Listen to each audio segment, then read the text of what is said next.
Hi, this is Sky, and when I want to know what's going on in the wide world of sports, I tune to Sportsworldradio.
Love is priceless, sometimes darkness, and if you make it, might be timeless. So sad, I guess it's a fine mess, and all I know is now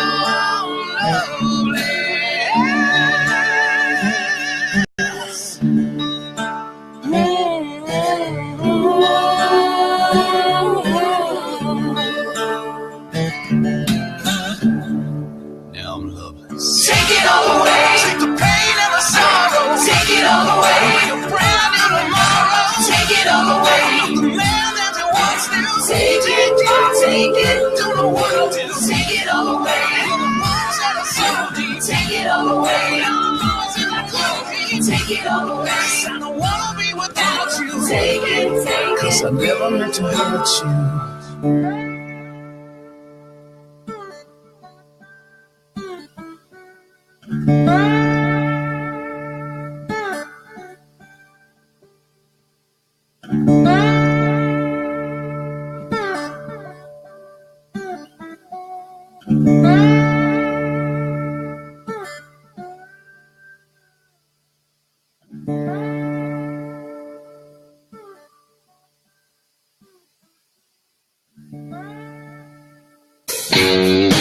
Hey, this is EAJ Man from Autopsy Live and the Skype Pirates. When I want to make it look like I don't give a shit about sports, I tune into Sports World Radio with Jeff Eskow.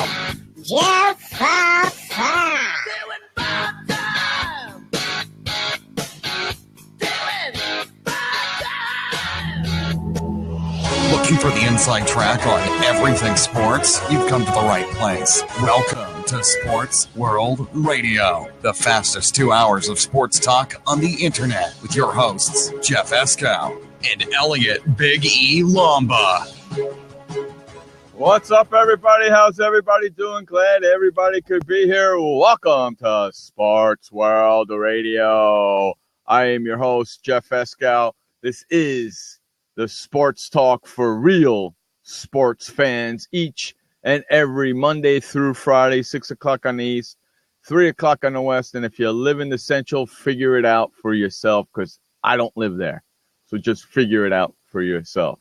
Like I said, each and every Monday through Friday, let's get all the particulars out of the way. We'll get talking with Elliot and we'll get the show rocking and rolling. Follow us or like us on Facebook at facebook.com/sportsworldradio. That's facebook.com/sportsworldradio. Follow us on Twitter at twitter.com/sportsworldradio. That's twitter.com/sportsworldradio. Don't forget the show is sponsored by professionalrecordingstudioequipment.com. That's professionalrecordingstudioequipment.com. I love that, Elliot. That's great over there. I love that. Like I said, we do it each and every Monday through Friday. Let's get the co-host in here. We got a big show for you guys planned today. We got a guest on today, John Marks, the host of 97.5, The Fanatic in Philadelphia, talking Eagles football. He's coming in at 6:45. So we got a jam-packed show. So let's say hello to the co-host of Sports World Radio, Elliot Big E Lomba. What's going on there, my friend? How you doing, buddy? Turn your mic on. Yep. How's it going, Jeff? Good. How are you, pal? Hanging in. Good. How's the weather out there, my brother? Well, let's see. Right now, the weather here is we're running a little quicker than usual at the 6:05 p.m. Eastern hour. Which actually makes that 3:05 out in the West, right? We don't really care what it is in the Central and Mountain because they'll just figure it out for themselves, right? I sure as hell hope so. Okay. 83 degrees. And 83 degrees out there in Florida? Yeah. And a half moon. And a half moon, huh? Yep. 83 degrees. I'll tell you something right now. You're warmer than me. Well, that's been the trend lately, hasn't it? Yes, it has, man. We've been in the chilly zone out here lately, and I'm not digging it too much. In fact, I don't know if you know this, but I actually broke the heater out and brought it into the studio because it was freaking cold. Oh, you showed it to me the other day. Yeah, it's actually right now, at this time I'm speaking to you, at this time at 3:06 p.m. on the West Coast, it is 79 degrees. That's not bad. With 14-mile-an-hour wind, which makes it actually feel about 60 degrees. Okay, so there's a little wind chill thing going on. Yeah, a little wind chill going on. But that's okay. It's San Diego. We're allowed to get chilly every once in a while. There you go. It was a nice day here for the most of the day. Don't think there was any rain. Didn't peek my head out enough. Still battling whatever I had yesterday. Even when you went to the store today, it wasn't raining? It wasn't raining when I had to go to the store today, no. It was nice. I actually had to put on like a little sweater or something to go to the store today myself. Yeah, that was a cute little sweater you had on there when you left. Christine says it's only 63 degrees in Northern Cali right now. Well, I know it gets cold. See, she's in Northern Cali and it's 60 degrees, and I'm in Southern Cali and it feels like it's 60 degrees. So, hey, it's the same crap. Northern and Southern. Same crap. You know what I mean, brother? I hear you, man. I hear you. Well, what are you going to do? Everything's just flipped around. I mean, the world's gone crazy, man. It's the, what do they call that? Global warming? Thank you very much. Yes. It's global warming at its finest. Thank you very much. Hey, Gore warned us about it, didn't he? Yes, he did. And it's actually happening. And he continues to do so. Well, he's a smart guy. Yeah. He's right, though. He got cheated out of the presidency. Well, that's okay. I'm okay with that, but he's right about this. Yeah, he's definitely right. Okay, he's right about that. So hey, he's like the Nostradamus of the subject. Yeah, If you want to know about global warming, he's the guy to go and talk to. He's definitely the guy to go and talk to. That's right. That's right. All right. So what do you got for me today, my friend? Big stuff today with John Marks on the show, huh? Yeah, John Marks coming in at 6:45, the host of 97.5, The Fanatic in Philly, talking Philly Eagles football. So all you Philadelphia fans, get your asses in here and get ready. Contact your Philadelphia Eagles fans and get them in the room. That's right. Hey, Brett. Because this is a once in a while opportunity to actually get to talk about your team with somebody that actually is a representative of that team. That's right. So if you know any Philadelphia Eagle fans, you get him in here before 6:45 because we got John Marks coming in from 97.5, The Fanatic, talking Philadelphia Eagles football. And I'm going to tell you something right now. We got Jacob Klinger, PennLive.com, talking Steelers football tomorrow. And Friday, Kevin Duffy, Patriots Mass Live, talking Patriots football on Friday. And I'm going to tell you something else. We have all next week already booked. Every day next week, we have a guest. And a special guest on Wednesday for all you fantasy football players. Wednesday or Tuesday? Tuesday. Tuesday for all you fantasy football players. It's going to be a lot of fun. So come on in. We got a lot of things happening here at Sports World Radio. All right, Mr. Elliott, what do you got for me for the first topic of the day, my friend? Well, let's do a little NFL recap. Any late breaking news? It looks like Eddie Lacy's days have expired as far as being the number one running back in Green Bay, as that role has now been handed over to James Starks. Really? Yep. Really? Lacy, who I'm sure, he was a high draft pick for Green Bay. Speaking from a fantasy perspective, I'm sure that he was a top 5 draft pick for most teams. You're talking about James? I'm sorry? No, I'm talking about Eddie Lacy. Eddie Lacy, okay. Yeah. And problem with Lacy is that literally he got fat. Okay, because I'm looking at a quote from Mike McCarthy right now. Uh-huh.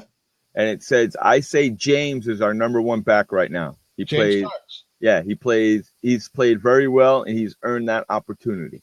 Well, yeah, he's been with the team before. He was with the team before Eddie Lacy got there. Right. And he's always been productive, maybe not superstar productive or anything of that nature, but, he's always been a contributor to the offense. Right. And honestly, he's in far better shape right now than Eddie Lacy. Eddie Lacy needs to, hit the weights, hit the room and get himself back down to the weight he was when he first came into the league and was tearing stuff up. Right. No, I understand and I get that. So Lacy out as first string quarterback, huh? No, first string running back.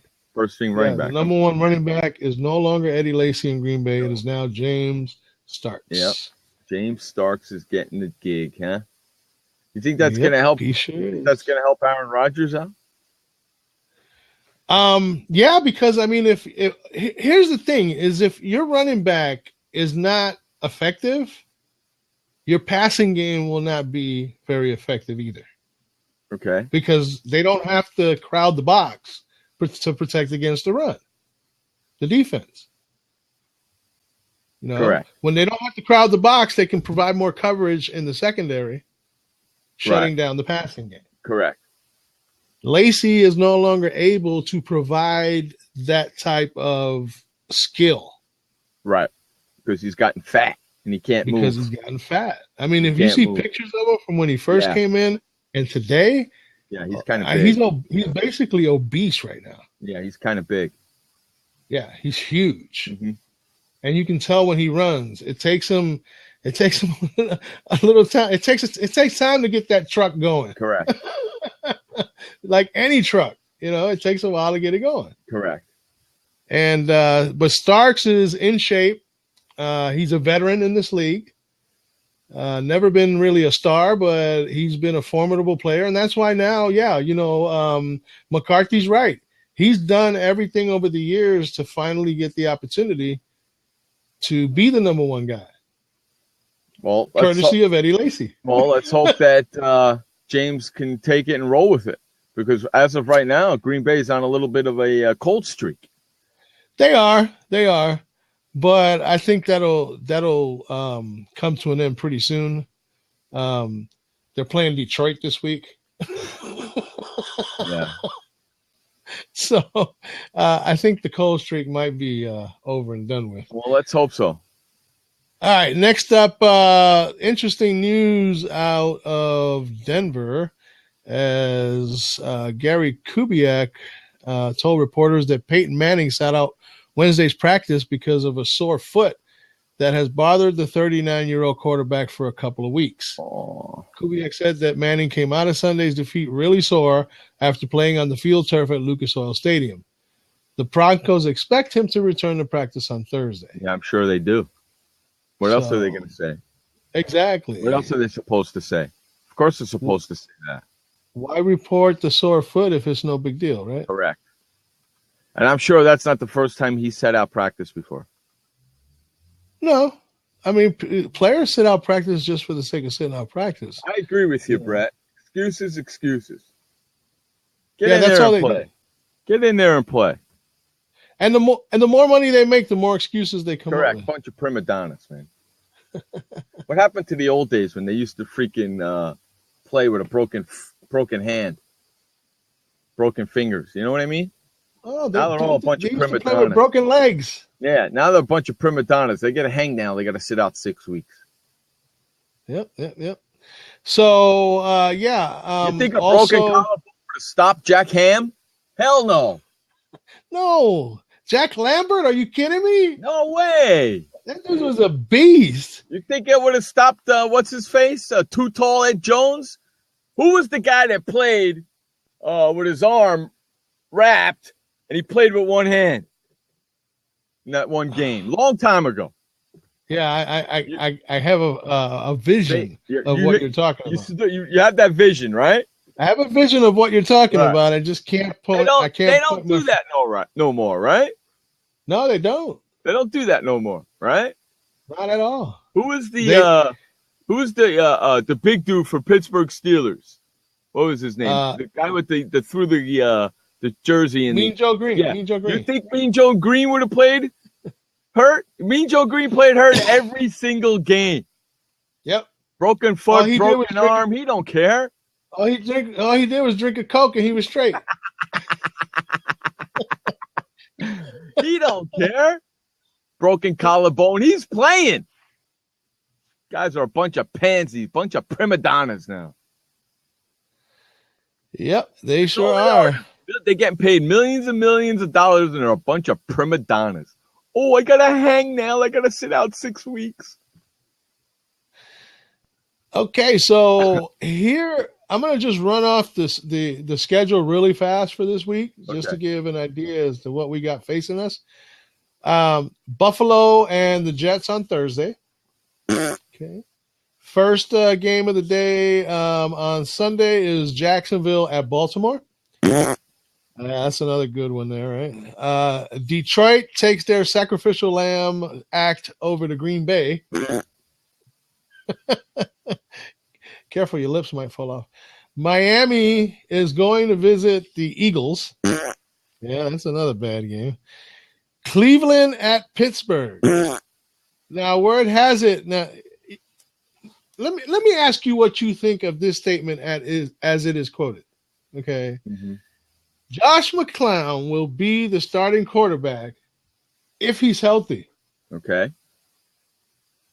Think about that really quick. Think about how much faith they have in Jonathan Manziel. No, but let me ask you this. That's what that statement means. Shows you how much faith they have in Manziel. That's what that statement means. Manziel's going to start if McLeod can't play. If McLeod can't play. But what I'm saying is that Captain, I mean, in this particular case, wouldn't Mike Pettin be like Captain Obvious? He doesn't like Johnny. If he's healthy, what's he going to do? Sit on the bench? If he could play, he's playing. If he can't play, then Manziel's going to play. Then why not just wait to say when he's ready to play and because just leave it he wants that? everybody to know that McLeod is his guy. That's why. But to me, it's just a Captain Obvious moment on his part. McLeod is his guy, not Manziel. He's healthy. Nobody expects you to bench him over Johnny Manziel. Okay? Nobody. Well, he was making that's so might as well just say, what? See, that's not true. That's not true because there's a lot of people out there that think that Manziel should play. So that's why he made that statement. There's a lot of people out there that think Manziel should play. So that's why he made that statement. I'll buy that. Okay. Wow, I actually won an argument. Woo-hoo! You got that one. I'll give you that. As much as it pains me, I'll give you that. All right. Woo! All right. We got the Chicago Bears visiting the St. Louis Rams. There's a whole lot of those games. There's a lot of interesting games there, let me tell you. How about the Dallas Cowboys at the Tampa Bay Buccaneers? That's a double one, huh? Yeah. Oh, man, they just get worse, too. Carolina at Tennessee. Well, actually, this might not be so bad because Mariota's back. Yeah, but Carolina's still going to win that game. What an incredible, boring week in football, Christina says. It sure is, Christina. It's very, very boring. I mean, the games are horrible. Hey, you know what's going to happen? There's 2 good games on this entire schedule. And you know what? It's really obvious on who are going to win these games. And with that being said, there's going to be a lot of upsets.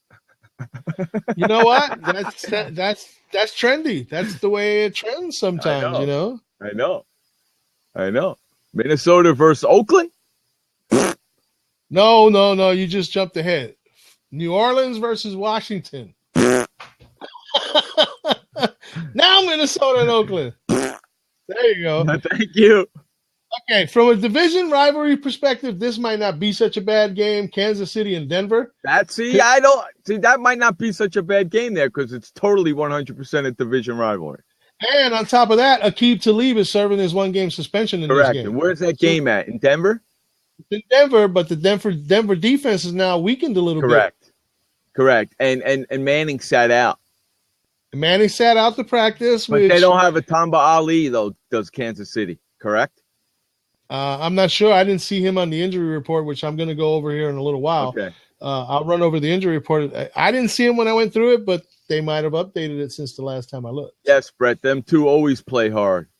No, absolutely. These guys play. This is not even a football game. This is a war between these two. That's a game. That is a game. I didn't go on that one. That's a game. That's a game. I've seen Kansas City and Denver play in Kansas City. I was at one. That's a game. Oh, yeah. Okay. Oh, yeah. That's a rivalry at its finest. Have they played in Kansas City yet? Is this their first? Yeah, the second game of the season, and the Broncos won. Okay, because that place gets a rocking, man. Well, yeah. I mean, they keep swapping spots with Seattle for the loudest stadium in history or in the world or whatever they want to label it. Yeah. Somebody put up a stat the other day about Alex Smith. I think it was Brett that did it. Alex Smith. Yeah, I saw something about Alex Smith the other day, and I was like, that's a joke and a half. Alex Smith can be... Tamba Ali did not practice today. See, I knew I saw something about Tamba Ali. See? I had that guy stuck on my head for some reason. So, who knows? If Tamba Ali is in there, Manning might have a problem. Yeah. Especially if he's on a sore foot. I mean, he's slow as it is.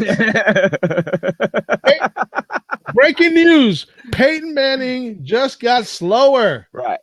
Exactly. Justin Houston too, huh? Uh-oh. So we'll see what happens in that game. That's a good game. That should be a heated game. That game should be on TV. I should be able to watch that game because Chargers are off this week. And that's one of the 2 showcase games in the afternoon on Sunday. The other one being the New England Patriots visiting the New York Football Giants. That's a good game.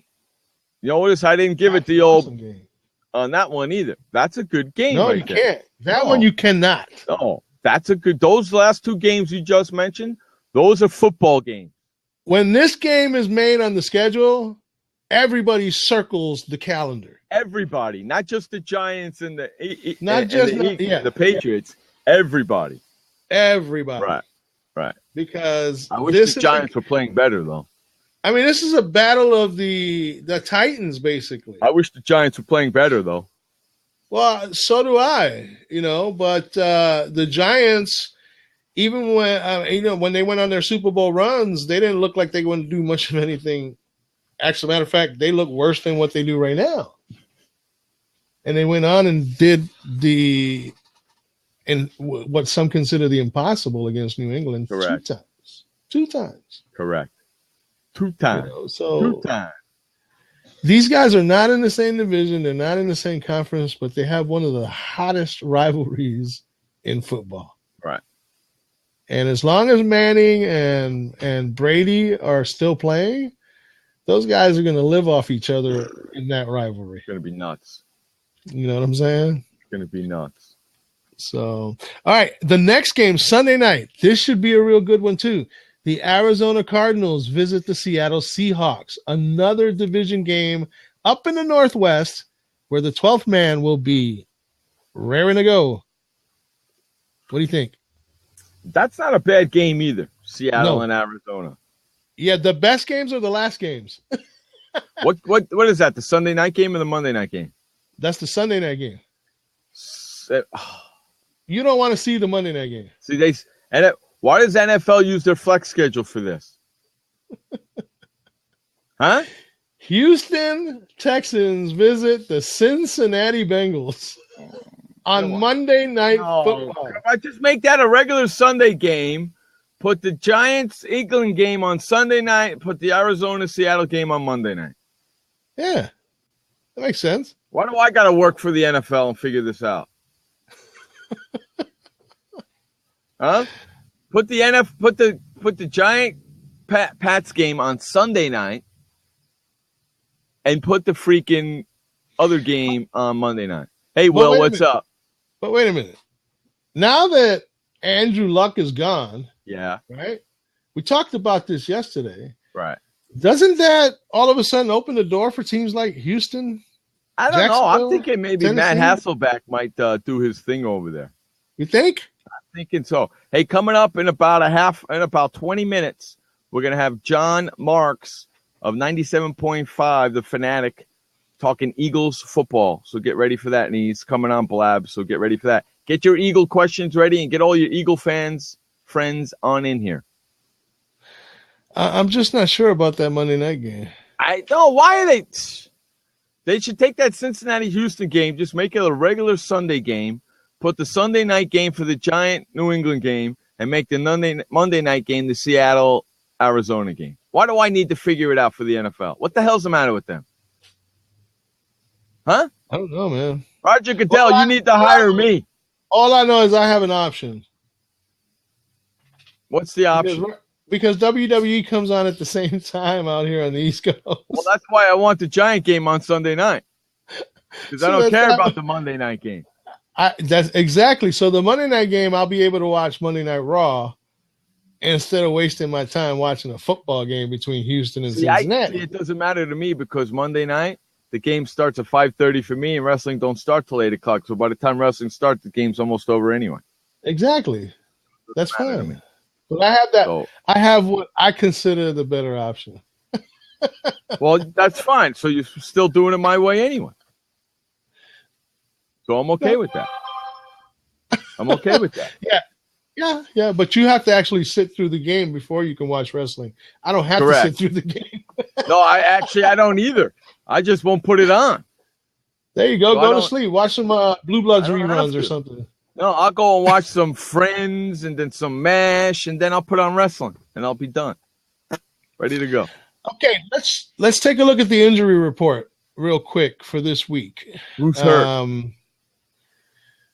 Well, right now, it looks like Calvin Johnson is a go for Week 10 with his ankle injury. Megatron.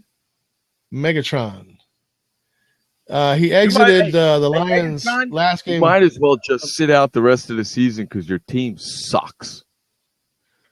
Well, yeah, they got no – I mean, who's their running back? Amir Abdullah.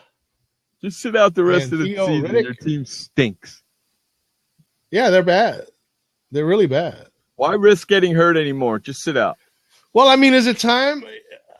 Let's look at it this way. I saw the question pop across the screen, I think it was yesterday or whenever. Is it time for the Lions to part ways with Matthew Stafford? I think they're going to part ways with the head coach before they part ways with Matthew Stafford. Why is that? Why do you think Matthew that? Stafford's the $80 million man. They ain't getting rid of him. I mean, it doesn't matter what coach has come through there. Matthew Stafford really hasn't. Matthew Stafford's the $80 million man. They're not getting rid of him. They're getting rid of the coach.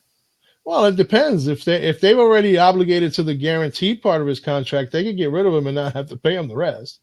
Well, I don't know if they are yet, but what was the last time you seen a starting quarterback like that go before the head coach? Anything can happen in Detroit. Correct. They have proven that as an organization. Correct. Over the years. Correct. Okay, so that would not be a shocker to me at all. If usually it's the head coach that goes, right? Oh, usually, yeah. Right. But you know what? The owners pulled a different move this time around. They got rid of the management. But they kept the quarterback, didn't they? They kept the head coach and the quarterback, right? Yeah, but that's they we'll haven't. See what happens. We'll see. All I'm saying is when the season comes to an end, do you want to pay Matthew Stafford again for another year? They might not have no choice. He might be under contract, and they might have to. No. You see, the only part of the contract is the guaranteed part that they're obligated to. Well, they might not be done with that. They can release him at any time. Yeah, but they might still be paying. They can just buy it out and let him go. Well, he might not let him buy it out, though. That's right. Not his choice. Doesn't he have an option? That's not his choice. He doesn't have an option? Hey, what's up, Hannah? He doesn't have an option? They can just outright release him. I don't think they're going to. Once their guarantee obligation has been met, they can outright release him. I don't think they're going to. I think they're going to get rid of the coach before they get rid of him. No, they're going to try to get something for him. They're probably going to try to trade him is what they're going to try to do. Would you want him on your team? It depends on the team and who my quarterback currently is. Hey, you know what? He wouldn't be too bad in Kansas City with Reed. I bet you Andy Reid could fix him because Alex Smith stinks. When was the last time a freaking wide receiver caught a ball from Alex Smith? But doesn't Andy Reid prefer the running game over the passing game? That's what will help Stafford. Because he's got no running game in Detroit, which is killing him. Yeah, they're not going to get rid of Alex Smith in Kansas City. That's not going to happen. Why don't they just trade? Why don't they do a straight-up trade? Smith for freaking Stafford. You know the criticism they'd get in Detroit for that trade? You know what? I bet you Detroit gets the better of the deal. In any way, shape, or form, anything that Detroit gets from anybody is better than what they got now. Personally, I don't think they're going to get rid of him. I think the coach goes. The guy that hired, who's the coach? What's his name? Caldwell. The guy that hired Caldwell just got fired, right? Right, by the owner. Correct. So who's next in line? Caldwell. No, they already fired the GM and the vice president. Exactly. Right. So the GM they already gave Caldwell the go ahead. He's going to continue to be the coach of this team for the rest of the year. No, even when they bring in new management, he's going to be the coach of the team. Is that what if they wanted to get rid of Caldwell, they would have got rid of him along with the other two guys. Is that what the owner said? They're going to keep him? She went up above Caldwell and got rid of the real problem upstairs. Well, who knows if that's the real problem? Well, to me it is, because you know what? This Detroit organization, all the way back to Matt Millen, has been awful. They're still trying to get over that.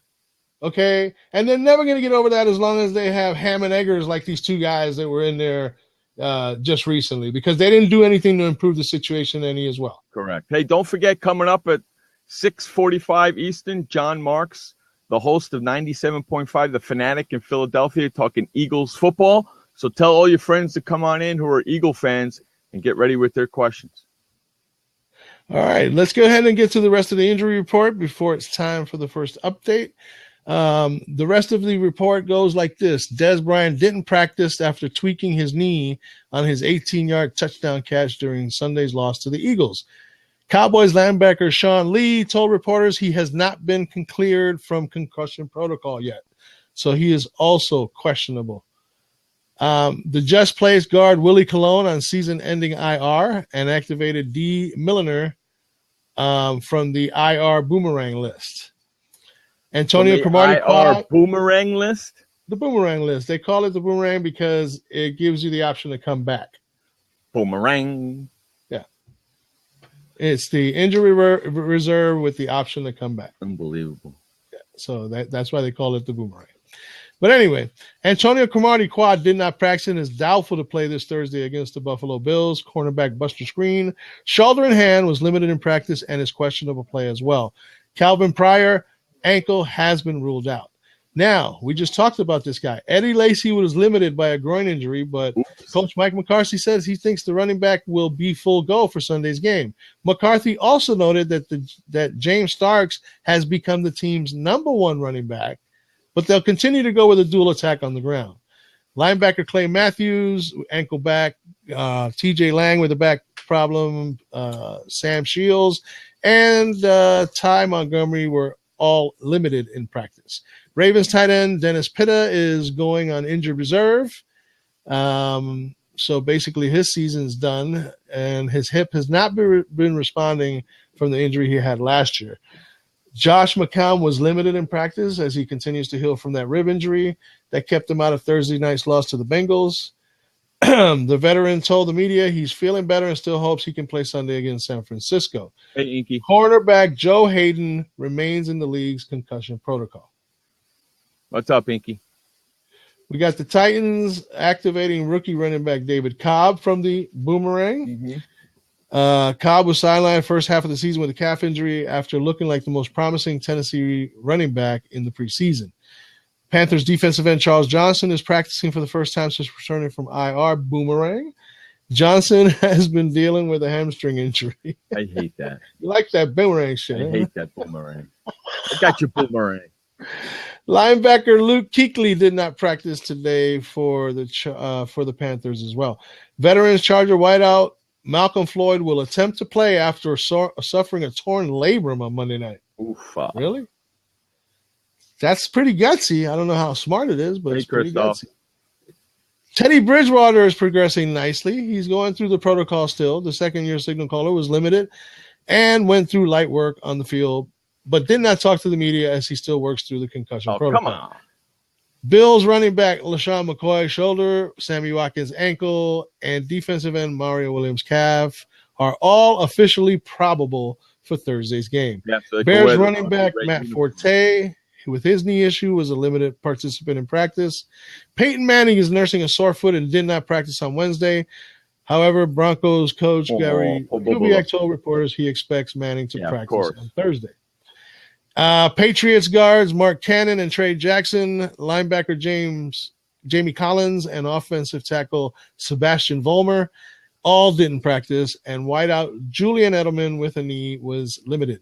Vikings linebacker Anthony Barr and Eric Kendricks didn't practice. Defensive tackle Sharif Floyd returned to practice for the first time since undergoing surgery to remove cartilage from his knee a few weeks ago. Ben Roethlisberger foot and D'Angelo Williams foot both didn't practice for the Steelers. Kidding. Yeah. No kidding. Now you got D'Angelo Williams with a foot problem. Oh, Pobobula. Like that really freaks me out that they're hurt. Oh. And Rams defensive end Robert Quinn with a knee sat out practice as reported by the team. What about any Eagle guys hurt? I don't see any Eagle guys listed on here. I mean, I can go to the Eagles. You know why I'm asking? Because we got Eagles, Mr. Eagle Man coming on in. John Marks, the host of 97.5, the Fanatic, coming in talking Eagles football at the quarter of an hour after our update. Guess what, Sparky? That means you can ask him that question. Exactly. Exactly. Hey, golfer. What's going on, golfer? So not a lot of high impact injuries in some places, but it looks like most of the teams have healthy players coming in. Luke Kuechly can be a bit of a concern because he's kind of the anchor of that Panthers defense. Yes, I know. So anytime Luke Kuechly is questionable, you got to be concerned for Carolina because the defense just doesn't click the same as when he's playing. So and with Jared Allen over there too. Oh yeah, that's he is a beast. That's a pretty sweet defense they got going over there. Malcolm Jenkins concussion did not practice Eagles. We'll talk to John Marks about that today when he comes on in a little bit. Yeah, he's the one. Malcolm Jenkins isn't. Oh, Malcolm Jenkins of the Eagles didn't practice. So ask him that. Yeah, ask him that question. He should know more on that. Yeah, I'm sure Brett's gonna have a whole bunch of questions for the Eagles.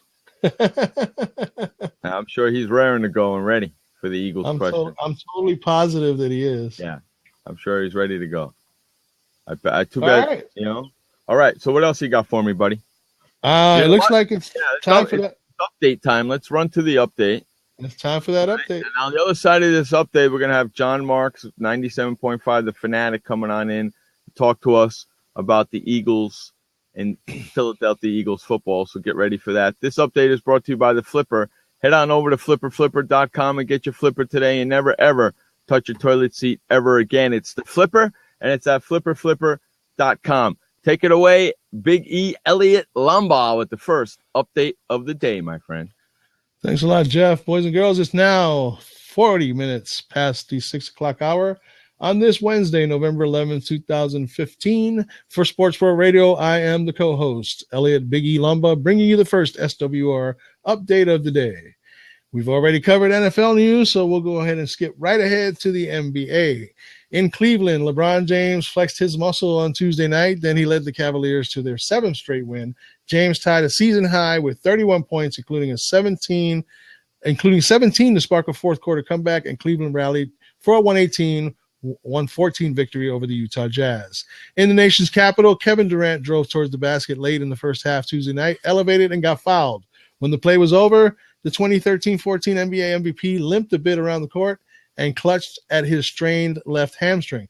After Durant left at halftime Tuesday night because of his injury, Thunder teammate Russell Westbrook took over, compiling a triple-double with 22 points, 11 assists, and 11 rebounds to lead Oklahoma City to a 125-101 victory over the struggling Washington Wizards.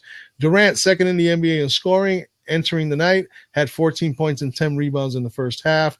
Dion Waiters scored 25 points for the Thunder, who had lost 3 of their past 4 games and are now 5-3.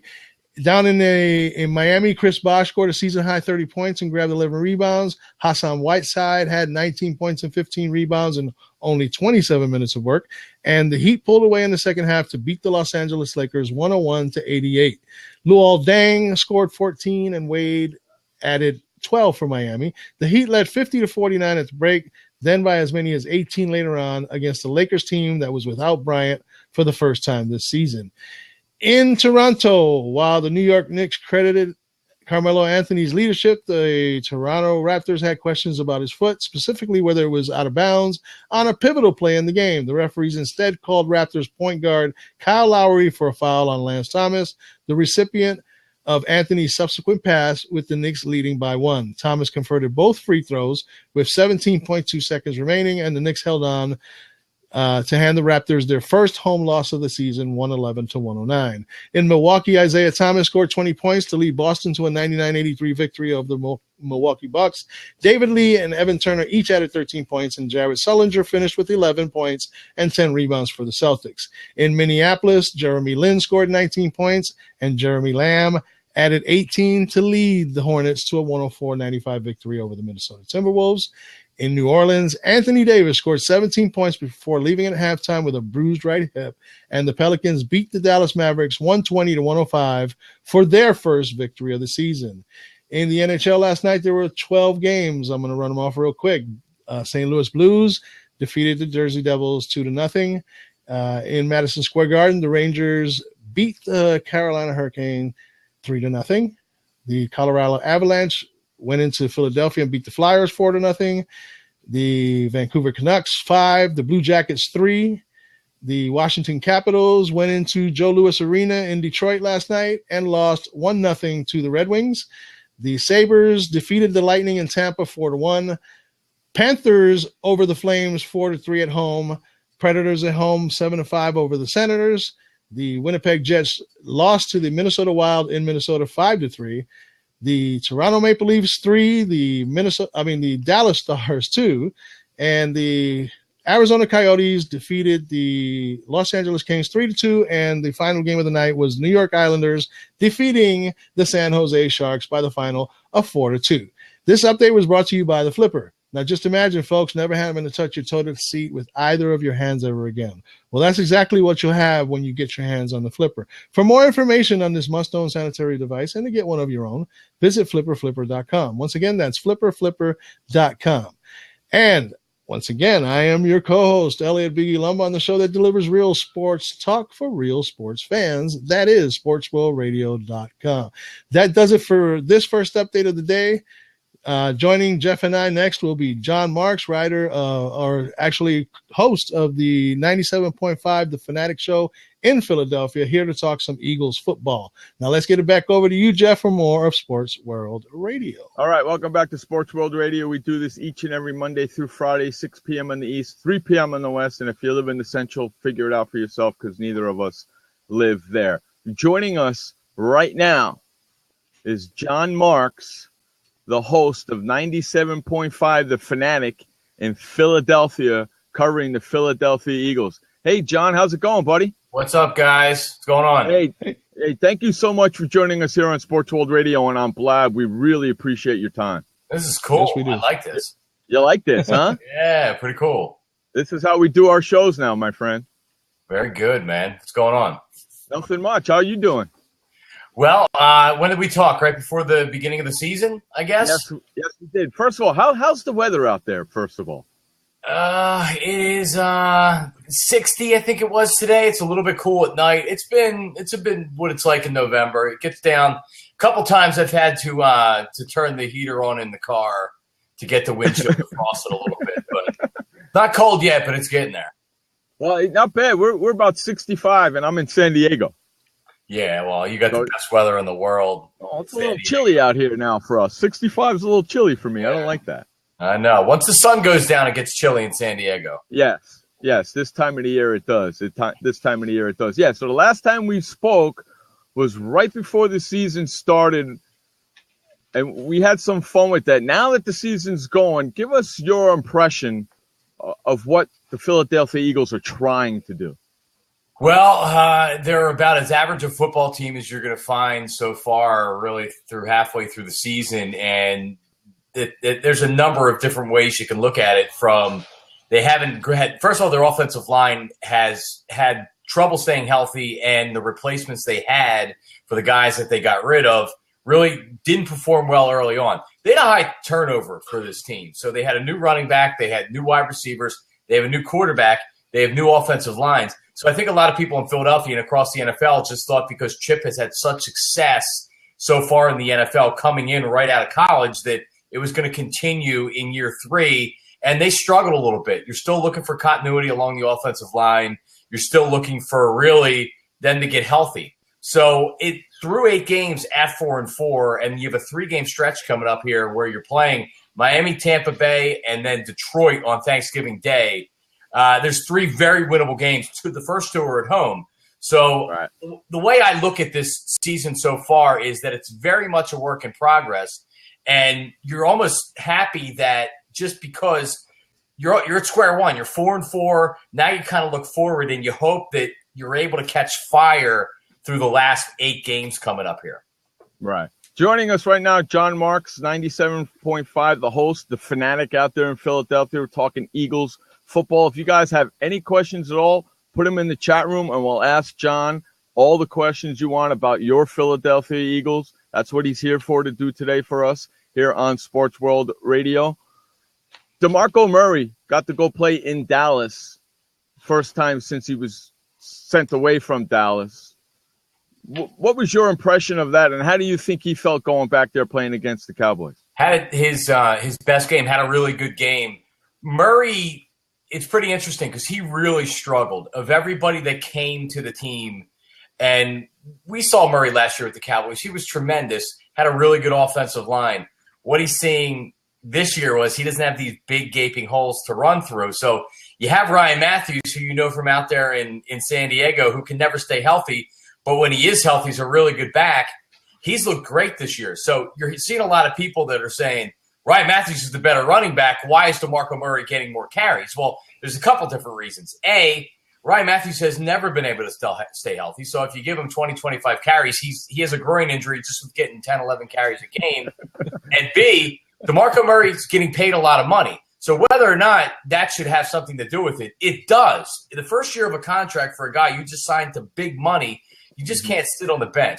So what you're seeing right now is Chip's figuring out a way to get both guys involved.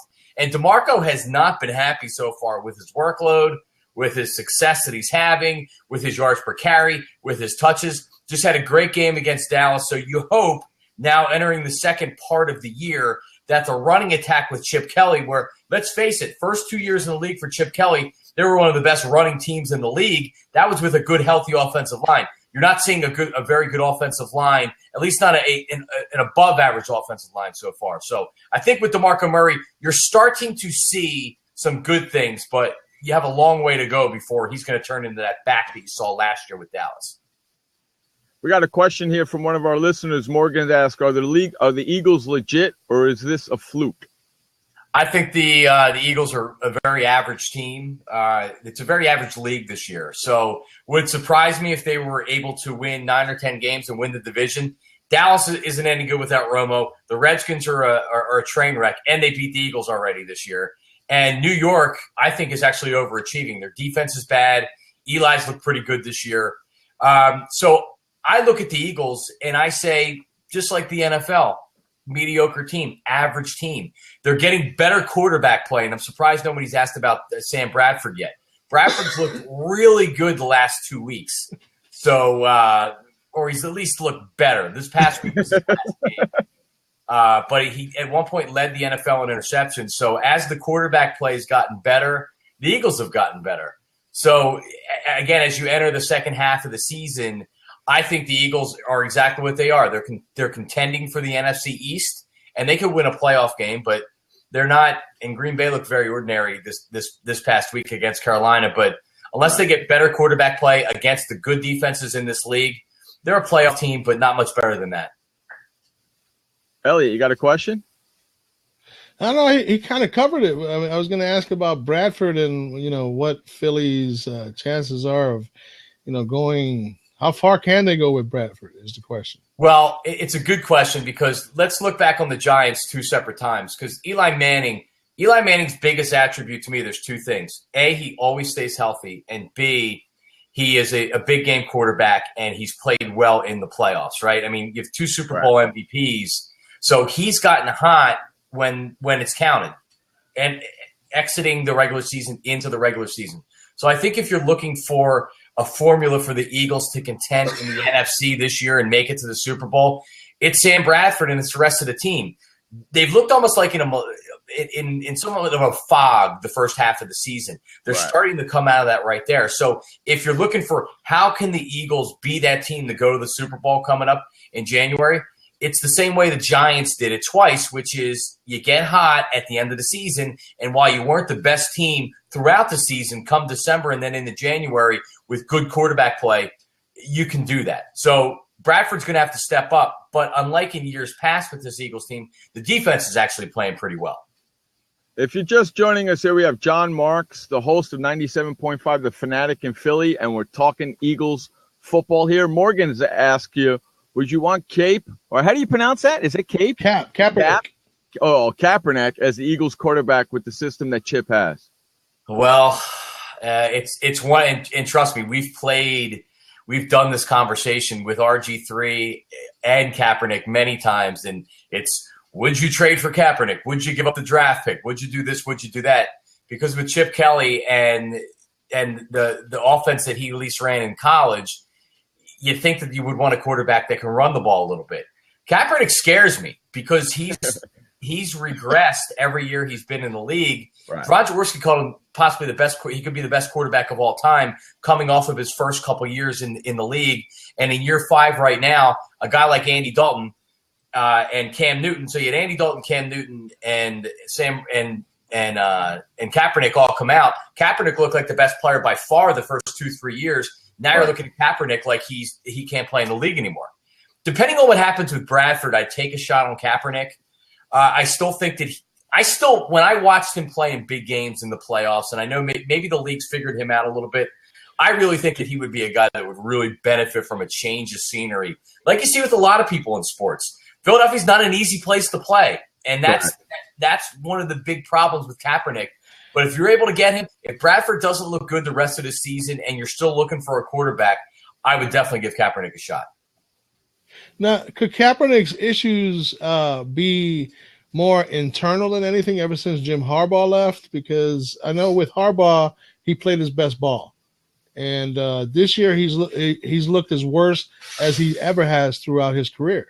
It's a great point, Elliot. Think about what Jim Harbaugh did coming into the league with Alex Smith. Alex Smith looked like a first overall pick bust that couldn't play. What happened? Right. Jim Harbaugh came in and really turned him around. It's pretty amazing. Unlike any other sport, the NFL, coaching matters so much. Game day coaching matters so much. Play calling matters so much. Making adjustments, schemes matter so much. And I look at a guy like Colin Kaepernick, and I see what Jim Harbaugh did with him. And once Harbaugh went downhill in San Francisco, look what happened with Kaepernick. He started going downhill, and now you have essentially like a position coach that's now the coach of the team in Tom Sula. And I see a guy, Kaepernick, that's totally lost and just really needs an alpha coach, needs a Jim Harbaugh. Yeah. He needs a Chip Kelly. He really does. Needs a Chip Kelly. That's exactly what I was going to say. Yeah. I think it'd be a really good fit if you were able to get him for a decent price. But if Sam Bradford was worth Nick Foles and a second-round pick, you get a couple teams involved in Kaepernick, you could end up giving up a lot. Eagle fans, you got any questions? We're talking to John Marks, 97.5, host of the Fanatic out there in Philadelphia. Thank you so much for hanging out with us today. We really appreciate your time. We got a question here from one of our friends, one of our longtime listeners, Brett. Signing Julian Vandervelde, how does that help the team? Julian Vandervelde was he's been literally, if you look it up, he's been signed and released, I think, eight or nine times now. So he's the guy that stays in the hotel, and when there's another injury, then he's the guy, because he knows the offense and they know what he can do, that they bring him back. So it doesn't affect him one way or another. But it does tell you that they have huge, like a lot of teams do in the NFL, they have depth issues at a lot of different positions.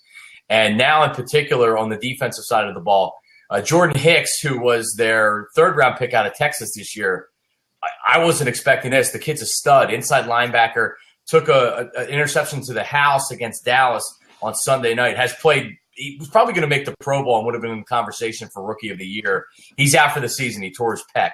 So they're signing guys off the street to come in and to play the middle linebacker position. So you do have areas of depth problems here in Philadelphia. Speaking of studs, what's up with this beast of a wide receiver, Jordan Matthews? Yeah, he's had trouble catching the football this year. So he was a second-round pick out of Vanderbilt last year. And you look at the wide receivers that came out of the first round last year, where you're talking about Odell Beckham, he's number one, Sammy Watkins, Jordan Matthews. I mean, there's been some really good young wide receivers that have made impacts across the NFL pretty much right away.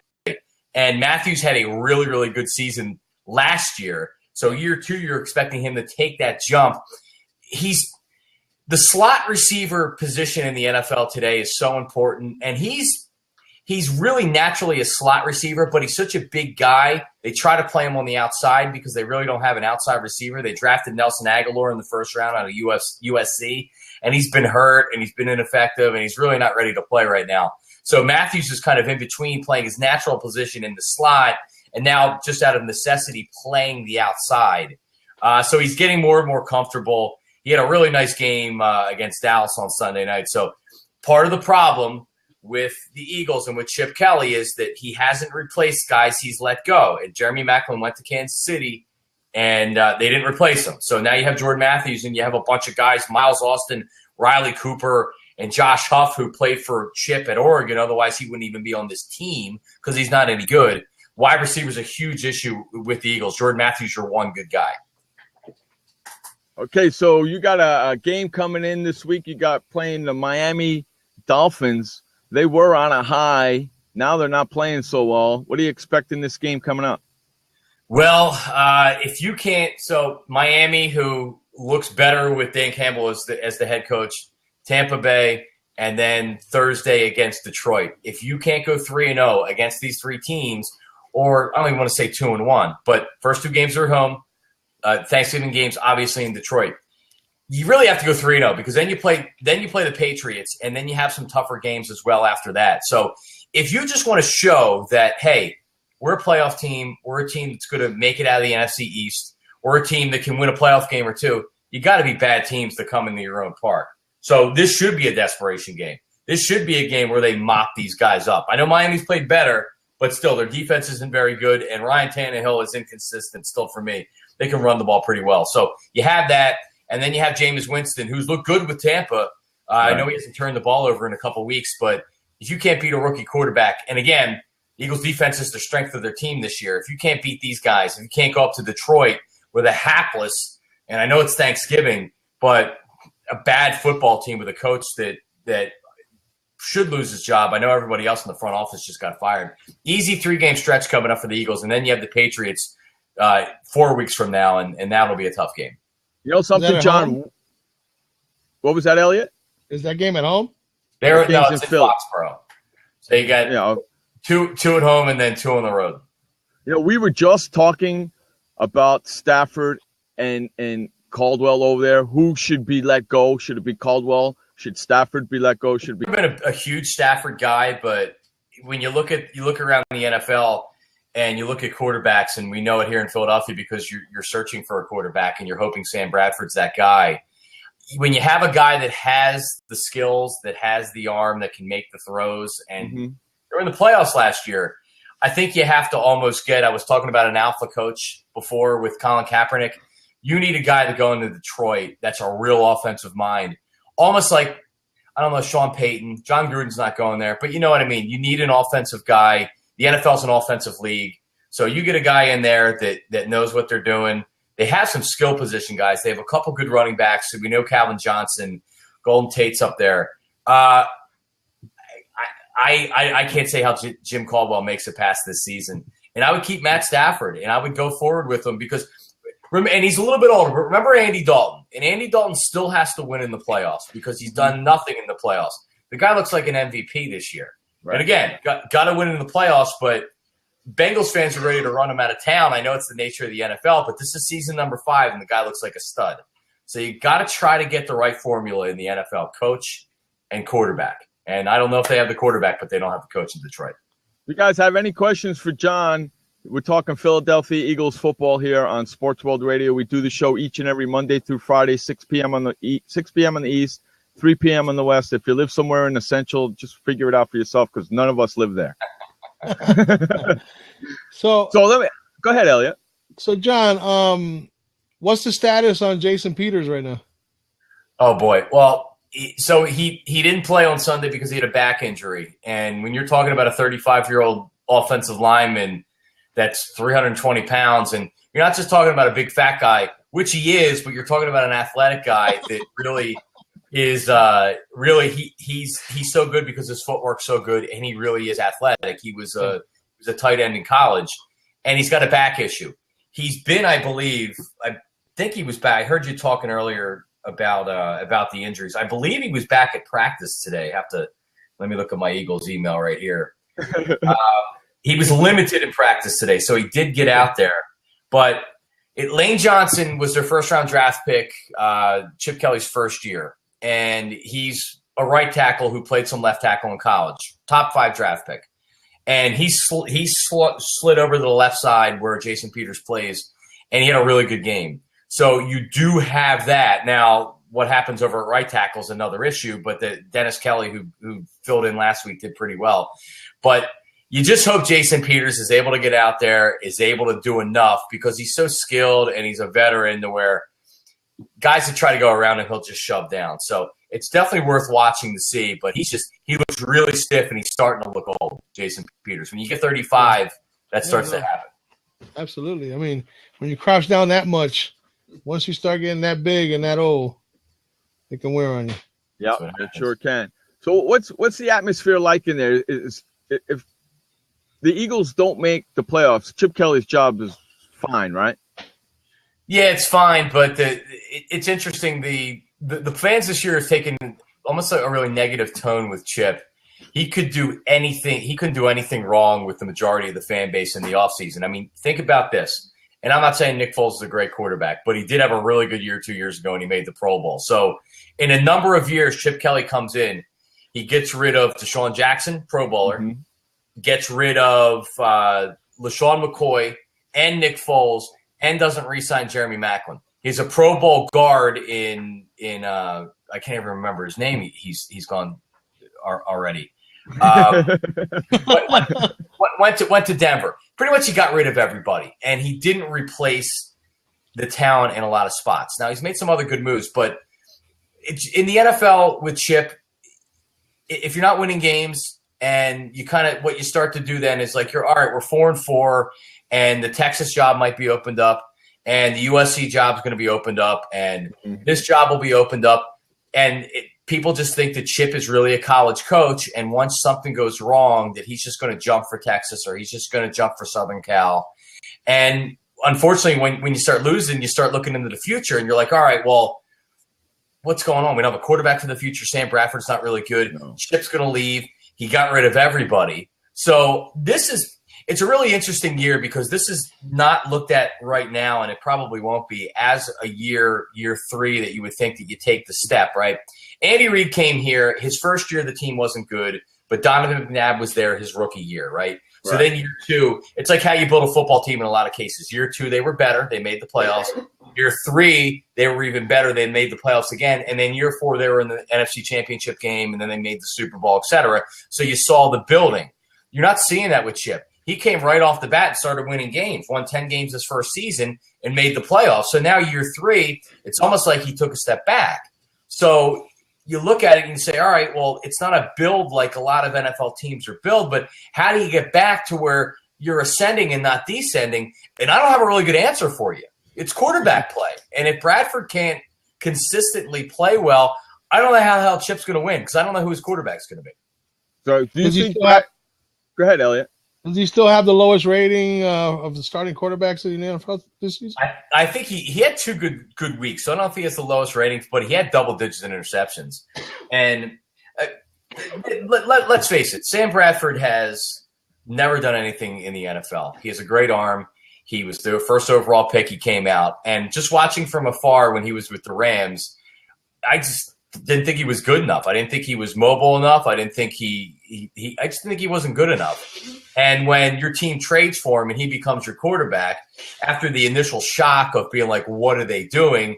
You talk yourself into saying, okay, here's why he can do it. He was the number 1 pick coming out of college. Chip Kelly's the quarterback guru. There's a lot of talent on this team, et cetera. And you try to talk yourself into it. Then they play the games. And then you're like, wow, this guy really stinks.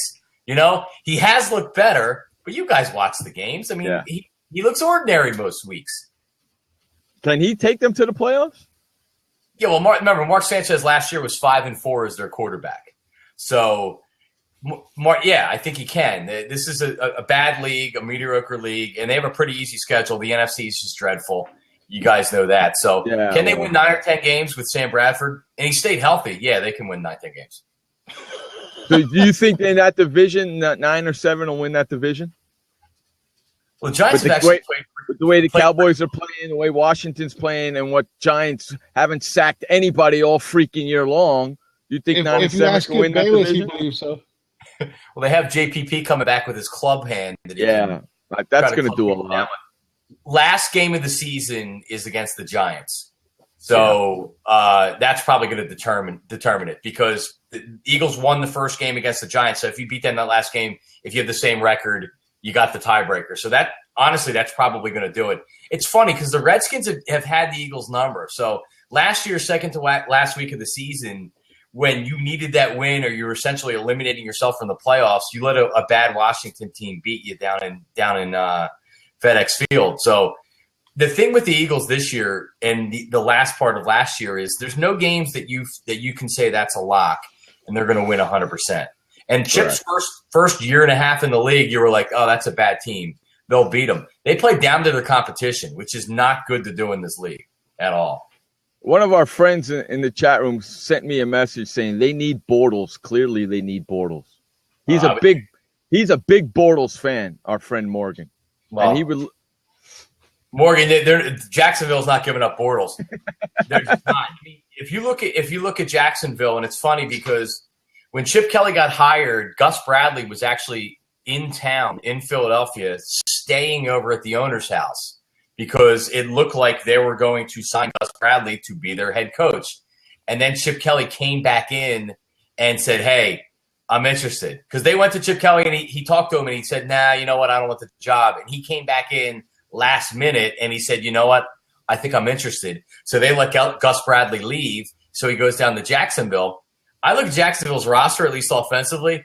I like the young quarterback. I like their young wide receivers. And they have some good running backs, too. TJ Yeldon looks pretty good. So I'd be happy if I was a Jags fan right now. It's not translating to wins necessarily, but they look like they have a future. And I like Bortles. He looks pretty good. He's a good fantasy football player, I'll tell you that. Yeah, you got him cheap, too, probably, right? Ask Elliot. Elliot just picked him up. I just picked him up off waivers. Nice. Bye week waiver signing, huh? Yeah, Elliot just picked him up.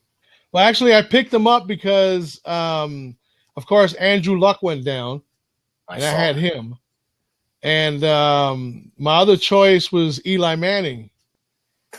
And I'm not too comfortable with Eli playing against New England and putting up fantasy points.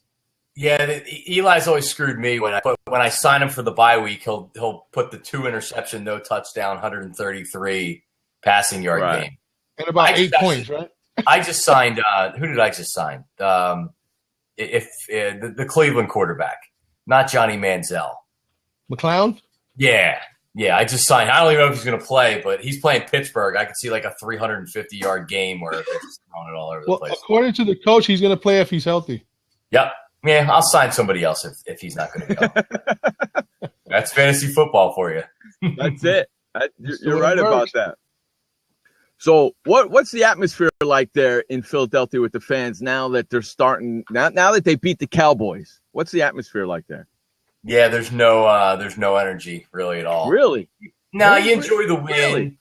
Yeah, you enjoy the win, but you need to see more, right? This is because God forbid if they would have lost that game, it would have been a death march. It would have been bad. People were still really not happy after the win, but you almost have to be happy after the win just because it's a win. But they're going to need to put a couple of these wins together because we're not stupid. We know what this team is, and Philadelphia wants a Super Bowl because under Andy Reid they had a lot of success. They went to a Super Bowl. They went to a bunch of NFC Championship games.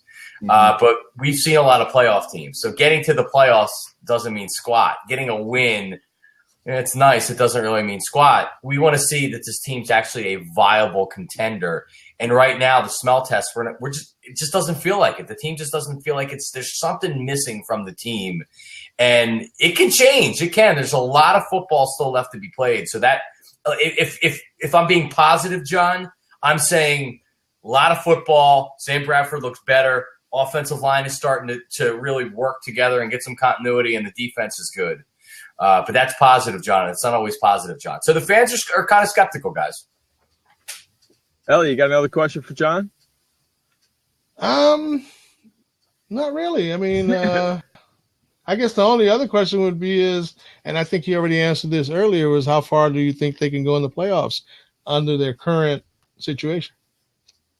Well, a lot of times circumstance in all sports, but in the NFL is pretty important, right? I mean, if you face a team at the wrong time, like the Giants. Think about how the Giants won a couple Super Bowls, right? They went up to Lambeau. They had to go on the road. They went up to Lambeau and beat a team that no one expected them to. They barely made the playoffs. And if they don't get lucky, I remember Tony Romo missed a wide-open wheel route pass where if he connects on that completion, Dallas wins the game, and the Giants don't even make the playoffs, right? They end up winning the Super Bowl. So circumstance and a certain amount of luck can play into it sometimes. Right scenario, you get a home field game, you get Green Bay or Seattle. Who knows what Seattle's going to do? They don't look right either. But you get the right circumstance, and you get hot at the right time. I think that they can compete.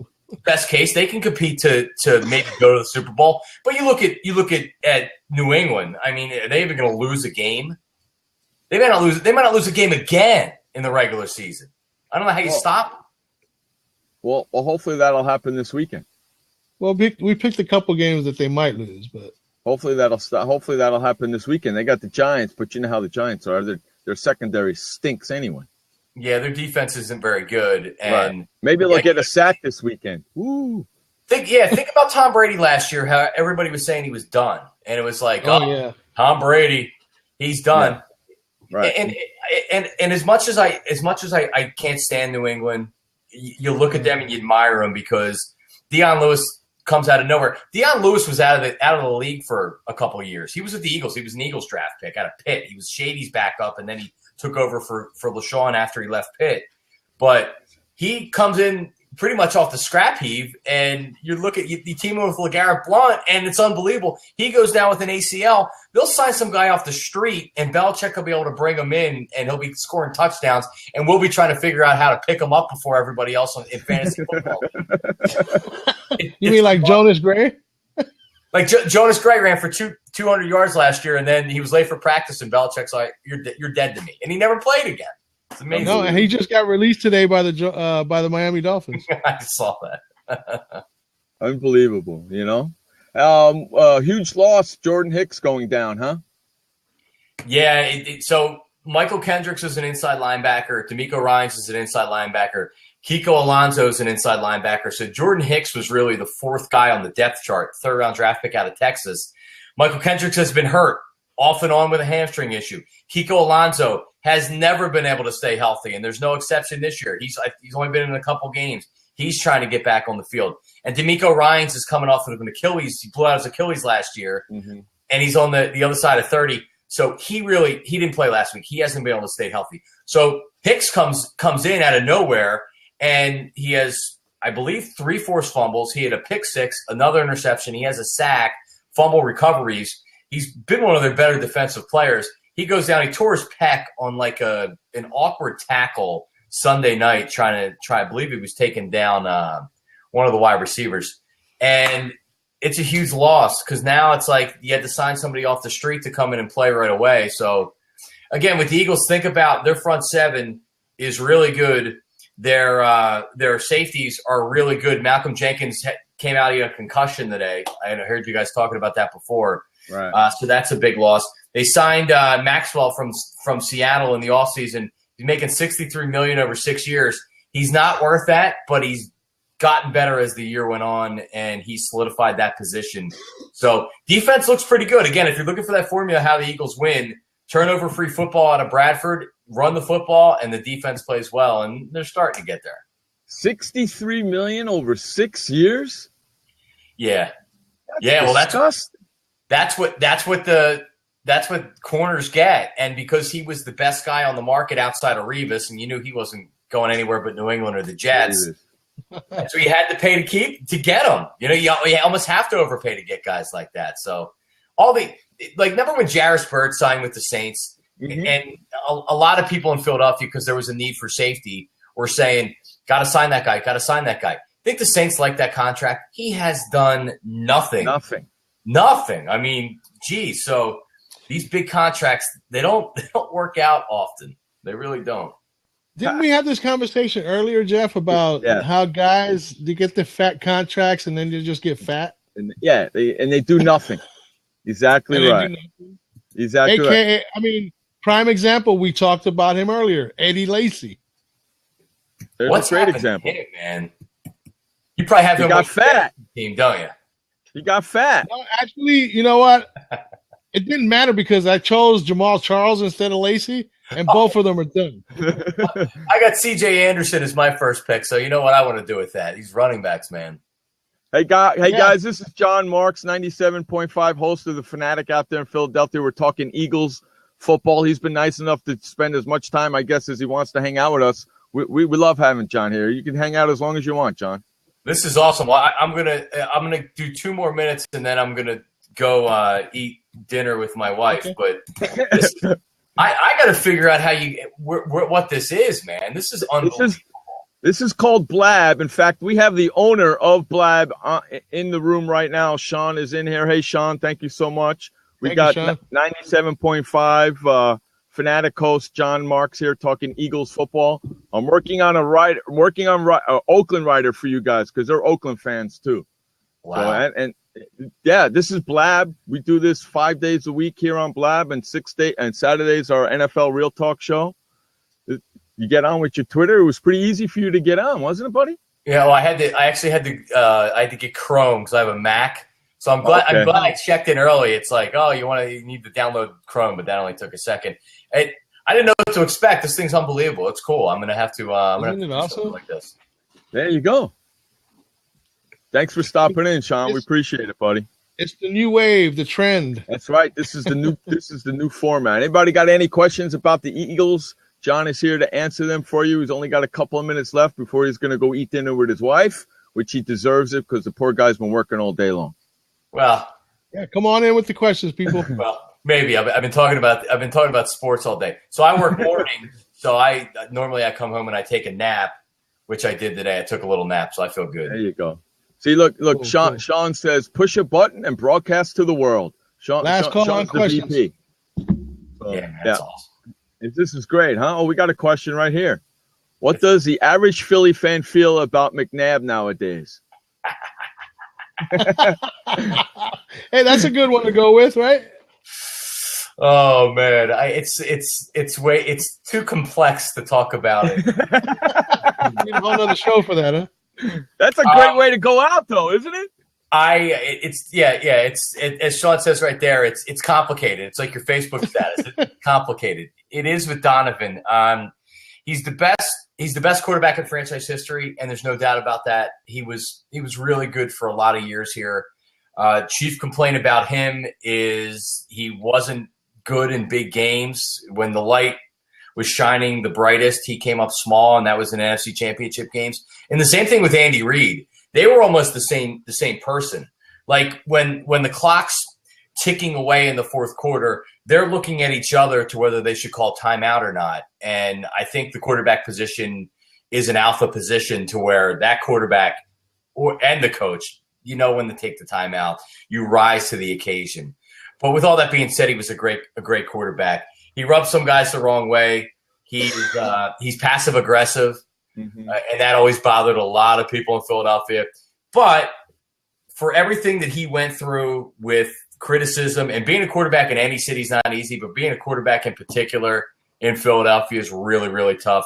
So I'll give him credit because he always handled himself like a pro. And let's face it, we've been looking for a quarterback pretty much since he left Philadelphia. We've been trying to replace him. More importantly, with Donovan, I hope he's getting his life together. And I'm not the moral police, and I'm not the moral compass of everything. And I'm lucky enough to have never gotten a DUI.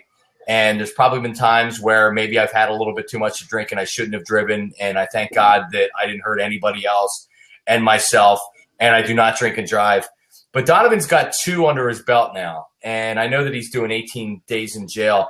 I just hope he's able to get his life together because he's got a young family and he's got a wife and his football career is over. So I know with a lot of guys that it's tough after your career's over. It's tough to, what do you do? You know, like the playing days are over. There's no practice facility. There's no practice. There's no games. So it's tough. I hope that he's straightening things out because I wouldn't want to see someone really fall into some stuff there.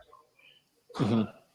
Yeah, I have a funny Eagle story to end it out here. So I was living in Beijing when the Eagles went to the Super Bowl, and so I woke up at 4 a.m. China when I was in China to try to watch the Super Bowl, and it's being broadcasted by Chinese broadcasters. So they were trying to they were announcers, but you could tell football was not something that they were super familiar with. But they were doing the Super Bowl as basically their first football game, and every time they turned to Andy Reid, they had no idea who he was, so they just thought he was some important. They calling him the president of the Eagles, and then every time he was looking down at his play card, they just kept saying he's looking at the menu. He's trying to order from the menu, and so I'm looking at Andy Reid, who is not the slimmest guy in the world, and I just thought, I guess if this was my first game, that's what I would have thought too. Of course, he's ordering food for after the game, right? Exactly. But anyways, guys, I got to hop out of here. But, John, good to see you on. I'm glad you like the platform. And, hey, guys, keep doing what you're doing with Sports World Radio. Thanks, Sean. We appreciate it. You like the banners, buddy? Oh, he left. Okay. Yeah, we made awesome. The banners, and we got Blab right there for him and everything. We put Blabs on the banners and everything. Hey, John, I know you got to go. Thank you so much for hanging out with us. Thank you for giving us all the time that you gave us today. We really appreciate it, buddy.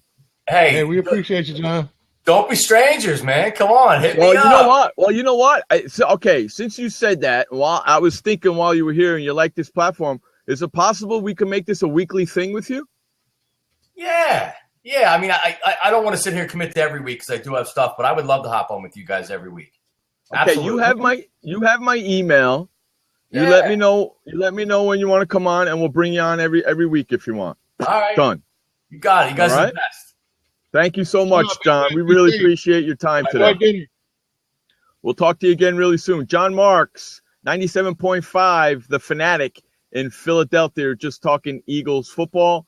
And he's kind of committed to every week, but we'll see what happens with John. And, of course, we had Sean, the VP of Blab, coming in and hanging out with us as well.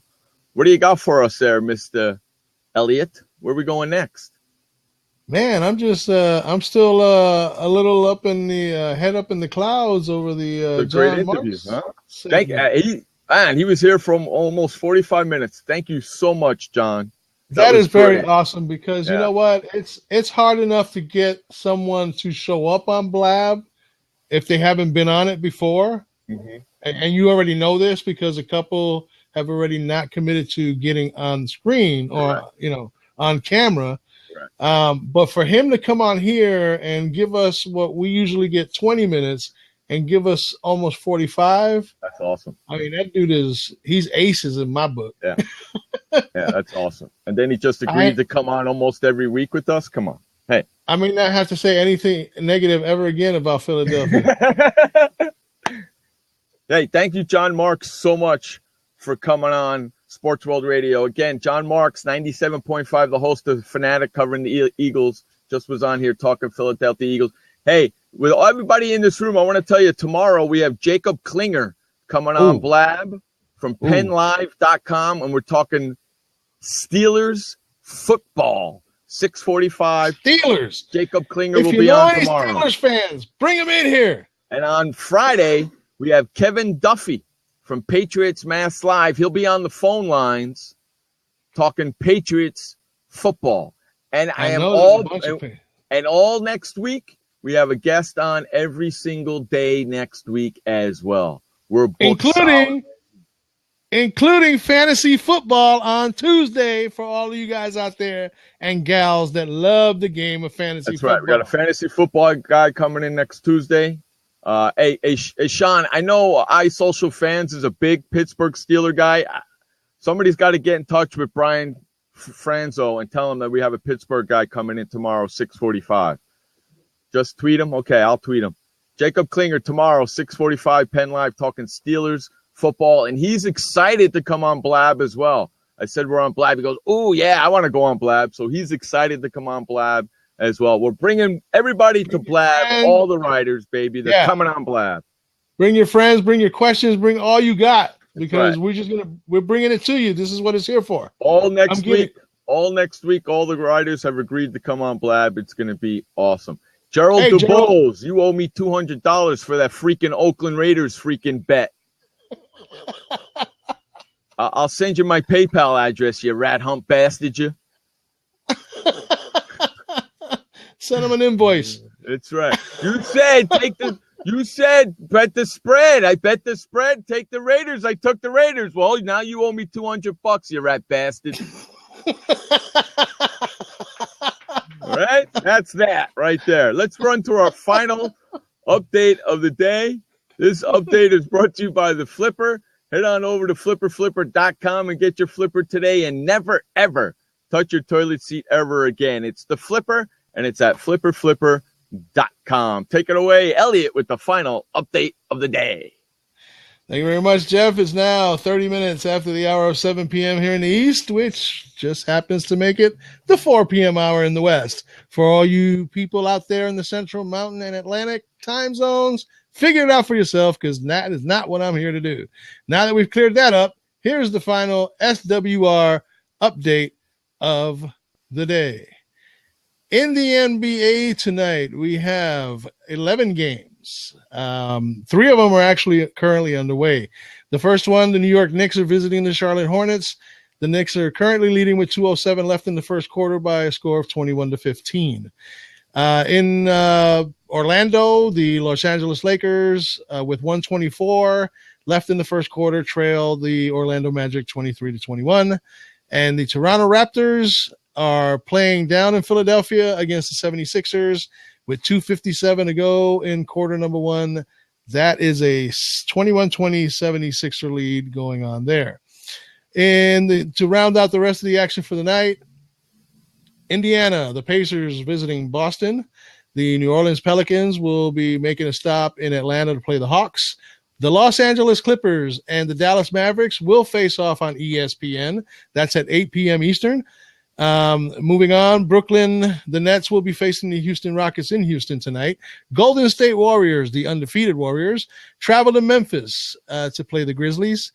The Milwaukee Bucks will travel to Denver tonight at 9 o'clock Eastern to take on the Denver Nuggets. And we also have one more game on the docket. San Antonio Spurs are playing the Portland Trailblazers tonight, 10:30 in Portland. And now over to the NHL. Let me get this thing. I needed to reload. Come on now. Okay, in the pregame right now, Montreal and Pittsburgh are skating in the pregame. That game is currently getting underway on NBCSN. And the other game of the night, there's only two.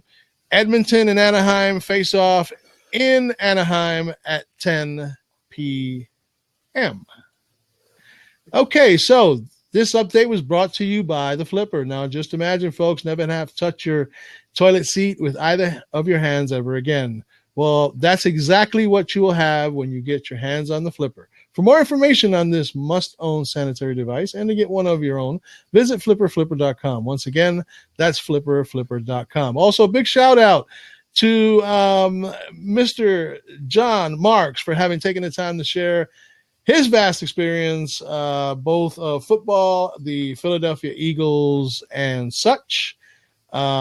For that, I am co-host Elliot Biggie Lumba, and on the show that delivers real sports talk for real sports fans. That is here on sportsworldradio.com. That does it for this final SWR update of the day. Now let's get it back over to you, Jeff, for more of Sports World Radio. All right, welcome back to Sports World Radio. We do the show each and every Monday through Friday, 6 p.m. on the East, 3 p.m. on the West. If you live in the Central, just figure it out for yourself because neither of us live there. All right, let's bring in Gerald and see what he's got. What kind of excuse he's got this week? Yeah. Look, first of all, I don't have an excuse. My thing is this. I did not give you the Raiders last week. My pick was the Denver game, not the Raiders game. Okay. So either way, you lost, right? Okay. Either way, you lost, right? So yeah, either way, you lost, though. No. Okay, but well, either way, you owe me $200. I'll send you my PayPal address. Not if you bet the Raiders game. You lost that on your own. You can't blame me for that one. That's all I'm saying. I bet the Raiders game, and I took the Raiders game and the Denver game. I didn't give the Raiders game though. Well, you gave the Denver game. I did give the Denver game. I gave the over. I gave the over. Did you bet the over or you bet the game? Which one? I bet the over, and I was wrong. No, well, there the you over go. was right because I said over 40. I said over 46. The over was right, but the He bet game the was spread. He bet the spread. You don't Oh, you bet the give the spread, not the Yeah, over. Okay, so you bet. Okay, yeah, the spread was wrong. Yeah, because Denver they stunk it up I'll last. give you my PayPal address. All right, cool. Send me that. Send me an invoice, buddy. Send me an invoice. Cool. I like that. So you just missed that interview with John Marks, huh? Yeah, John Marks was here. I didn't know. Yeah, we had John Marks from 97.5, the Fanatic from Philadelphia, talking Eagles football for 45 minutes. Oh, wow. Yeah, you'll have to go back and watch that. You'll have to go back and watch that replay. Absolutely. Yeah. And tomorrow I got Jacob Klinger on talking Steelers football. And Friday I got Kevin Duffy on talking Patriots football. And all next week we got guests all next week too. Man, that's great, man. You guys have a great show here. For everybody that's watching, if you haven't followed these guys already and are just tuning in as your first time seeing Sports World Radio, they do a phenomenal job. I mean, Jeff is a great guy. My man, Big E. Jeff can't pick football, but I mean, other than that, he's a phenomenal dude. I mean, other than that, so at least I know how to host the show. I know how to host a show. Waiting 45 minutes. Okay. Okay. So, hey, you want to stick around for a little bit and talk sports with us? Yeah, I can hang for a little bit. I got a 8 o'clock show, but I'm chilling. I'm good. All right. What do you got for me next there, Biggie? Well, we're going to talk a little bit of NBA. All right. Beautiful. Let's do it. Gerald can talk NBA, right, Gerald? Oh, I can talk NBA. Yeah. As I mentioned just a little while ago, there are currently 3 games underway. At the end of the first quarter, the Knicks hold a 27-18 lead over the Charlotte Hornets. In Orlando, the Magic have a 26-25 lead over the Lakers. That's also at the end of the first quarter. And I don't know what's happened to the Toronto Raptors, but with 127 left in the first quarter, they're actually trailing the winless Philadelphia 76ers 32-25. And really? Get back to something on that yesterday. I seem to remember that a certain Knicks fan said they're playing in Toronto. That's a loss. Yeah, they won, though, because Carmelo Anthony actually decided to play some defense for a change.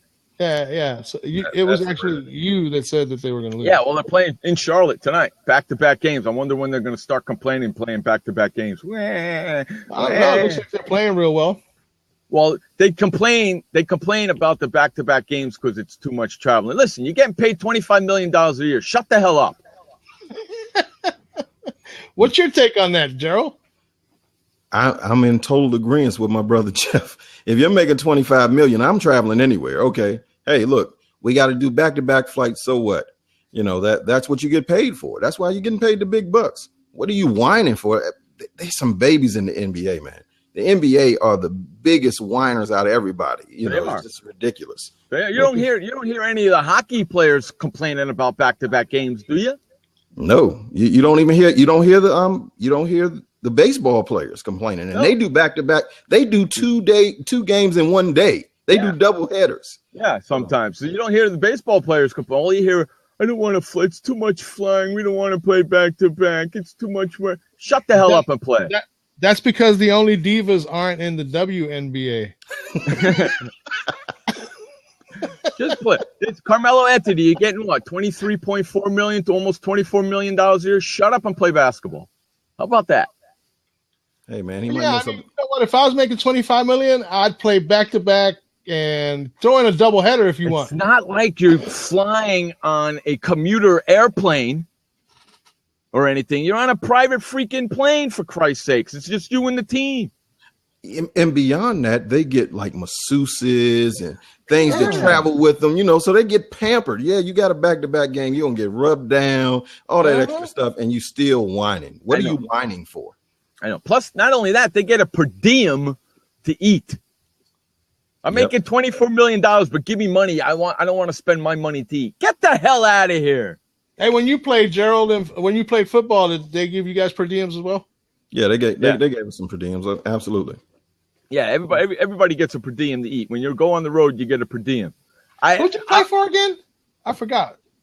Oh man, I just play semi-pro, arena and all that stuff. Yeah, but even that they get it. Anybody they get a per diem. Yeah. But you're making $23 million a year. What the hell you need a per diem for? No shit. No doubt. No doubt. You know, give that per diem to somebody who really needs it, who's only making like $800,000 on the team, who's making minimum salary, $320,000. Hey, Jeff, I gotta check you on that. Only making $800,000. Yeah, but after taxes and after he pays his he takes home about $300,000. He makes it sound like 800,000 is chump change. I mean, now in the realm of sports, that really is chump change. But right. $800,000. What's minimum salary in the NBA? $325,000. I can't. I don't know. I think it's something like that. So give it to the guy who's making $325,000. He's scraping along to get away anyway because he's only making $325,000, and he ain't even making that because he's got to pay his agent. He's got to pay taxes on that. Help that poor slob out. Yeah. Hey, poor slob. I wouldn't exactly call him poor, but yeah, poor in the relative sense doesn't quite fit. Okay. Exactly. Poor in a sense that he's not making Carmelo Anthony money.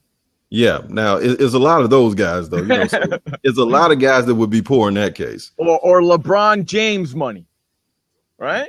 Yeah, LeBron and Durant's about to get paid. He hasn't gotten paid yet. Yeah. He'll get paid at the end of this year. Yeah, he's gonna if he can stay healthy. Well, I'm pretty sure he's gonna stay healthy. Well, he got hurt last night. He left the game in the second quarter last night. They didn't need him against the Wizards, though. I mean, come on, it was the Wizards.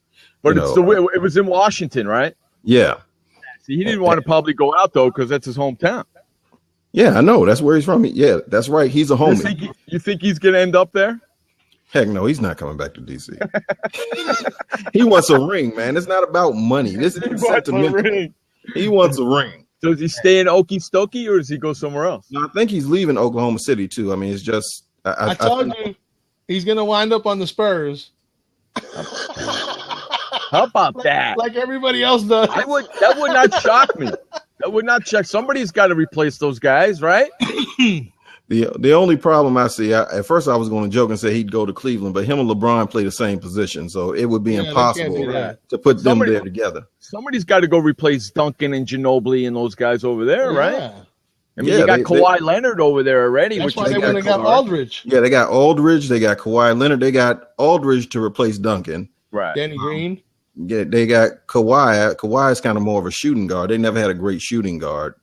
They got to replace Tony Parker eventually. He's in his mid-30s now. It's time to, step up. Time to wind that down, right? Yeah. Yeah. I agree. Yeah, but I would not be shocked if San Antonio pulls a move like that. No, it wouldn't shock me at all. I also wouldn't be shocked if Durant stays in Oklahoma for one more year, signs a 1-year deal, because then him and Russell will leave together. I don't think if he leaves, he wants to leave Westbrook. I think. You think so? Because they've been together so long. It's hard to share that ball enough. It's him, is Westbrook. Serge Ibaka thinks he's a 3-point shooter now. He's turning into one of those European players who wants to try to shoot from outside, and he can't shoot from beyond 10 feet. I don't know why he decides he wants to be a jump shooter. Okay, so Durant leaves, Westbrook stays, it becomes his team, right? Yeah, like last year. That's why he almost won MVP last year, because Durant got hurt. Right. He started dropping 28. Well, Westbrook is this generation's Allen Iverson. He's going to shoot 50 times. It doesn't matter. He does not care. He's going to he's going to shoot the rock. It sure hell dresses like him. Holy moly. God, that guy dresses unbelievable, the outfits that guy wears. Oh, my God, seriously. You ever see him? You've seen him when he's on TNT, and they show him walking into the unders of the arenas, the tunnels. He's wearing some funky stuff. And the guy doesn't ever wear socks, neither. What's up with that? The dude had some overalls the other day, and they had holes all through the legs, man. Hey, man, it's a fashion statement. Let the brother have his fashion statement. Dude, I got an idea. You're going to pay $900 for a pair of overalls that have holes in them? Just give me any pair. I'll take the scissors to them, and I only charge you $500. Yeah, go buy me a case full for that price, and then I'll cut them up myself. Yeah, really. I only charge a couple $100 each pair to do it. No outfit was ever as bad as Dwayne Wade's high water suit last year, where he had the skin tight pants and his pants were like up. No. He had on capris, man. Those were capris. Cam Newton came out that way one day too. When? With them high water capris. Oh my God, man! That is what made a man just decide. You know what? I'm going to put on capris. That it's something wrong with the thought of that. I wouldn't be caught dead in those. Well, there's something to be said about that if substance abuse is not involved. And Dwayne Wade doesn't even pick his own clothes. He has somebody do it for him. Well, that was a very, very, very bad decision. Yeah. At least have some input on your own clothes, bro. Hey, man, when you're making that much money, he doesn't want to have to think. He's just like, all right, just give me the suit. What I got to put on? See? Well, how do you dress a Ninja Turtle? See? Prima donna. Prima donna. Bunch of prima donnas, man. How do you dress a Ninja Turtle? Oh, my God. That's what Westbrook looks like. He looks like a freaking Ninja Turtle. Yeah, he does, especially when he wears those red glasses. Oh, yeah. He looks like Raphael. Do they have lens in it, or can he just put his fingers through them? No, he doesn't have lenses in his glasses. Right. So he just wears the frames with no lenses in it. Yeah. Donna. He probably has a purple one, an orange one, and a what was the other one? A blue one? Look at Brett. Not as bad as wearing a banana hat. Is wearing a banana hat. That's some funny stuff right there. So here's a question. Okay. Should Kobe retire now, or he's not going to after the season? But he's not going to. I mean, think about it. He's really not Kobe anymore. He's not going to retire. Ain't not going to happen. So is he helping the organization, or is he hurting the organization? He's hurting the organization right now by playing. No doubt about it. I think he retires. I think he's going to retire after this year. I think he's going to get the message. See, the thing is, for great players, it's hard to let go of that. You know, when you're really great and you're just used to being able to do whatever you want to do out there, and then for you to become mortal. Like Michael Jordan really thought he was going to come back with the Wizards and win another championship. He just like, I'm Mike. And then he woke up and realized it's the Wizards. You're not going to win a championship. It's the Wizards. Right. It's the Wizards and Father Time who is undefeated. Exactly. You cannot keep going. So I think Kobe will wake up this year. I mean, nobody wants to go out there was great, averaging like 10 or 12 points. And that's what he'll be next year if he comes back. So I don't think he comes back.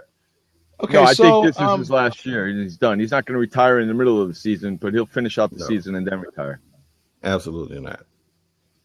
You guys remember the situation? Amy says he needs to go. Amy, if you want to hop on in, you're more than welcome. Amy says he needs to go. Hop on in, girl. Fellas, I got to go get ready to prep for the 8 o'clock, man. Always good to see you guys. See you at 10. I'll see you at 10. See you, Gerald. There goes our good friend Gerald. I'll send him my PayPal. Send me that money. All right, so tonight on ESPN, we got the Clippers in Dallas and that's the first time DeAndre Jordan's going back to Dallas since the fiasco happened, right? That's the reason I brought it up. Right, I'm glad you did. That's going to be very interesting. In fact, I think I'm going to be watching that game. Do you think that they should bust out the decibel meter to see how loud the crowd is booing DeAndre Jordan? I think it's going to be. In fact, I'm going over to ESPN now because I don't want to miss a minute of that. I really want to see them boo the crap. It starts at the top of the hour at 8 o'clock. I know. I want to see him get because it's going to be a loud boo. It's going to rain boos in that state. It's really loud. If there's a record for the loudest arena in the NBA, that arena might break it tonight. That arena is going to be rocking with boos. And every time he touches the ball. Oh, it's going to be relentless. Every time he touches the ball, it's going to be boos. Yeah. It's going to be relentless. When he gets introduced, it's going to be boos. When he goes out, it's going to be boos. When he comes in, he's going to be boos. When he touches the ball, it's going to be boos. When he makes a basket, there's going to be boos. And when he commits a foul, they're going to yell and clap. He better not foul out of the game tonight. And they'll get plenty of chances to clap and cheer when he misses free throws because he can't shoot a lick from the line. I can't believe. Why don't you stand on the foul line all summer long and just practice foul shooting? Nothing else. Nothing else. Nothing else. Just stand there and make 100 foul shots in a row before you can leave. Here's what I don't get. How do you shoot an air ball on a free throw? It's a free throw. Nobody's trying to block you. There's nobody standing in front of you. No. There's nobody going, hey, miss. None of that. You throw up an air ball. Unbelievable. It's ridiculous. The basket's not moving. Okay? The foul line is the foul line. It's the same distance on every freaking basketball court. Go practice.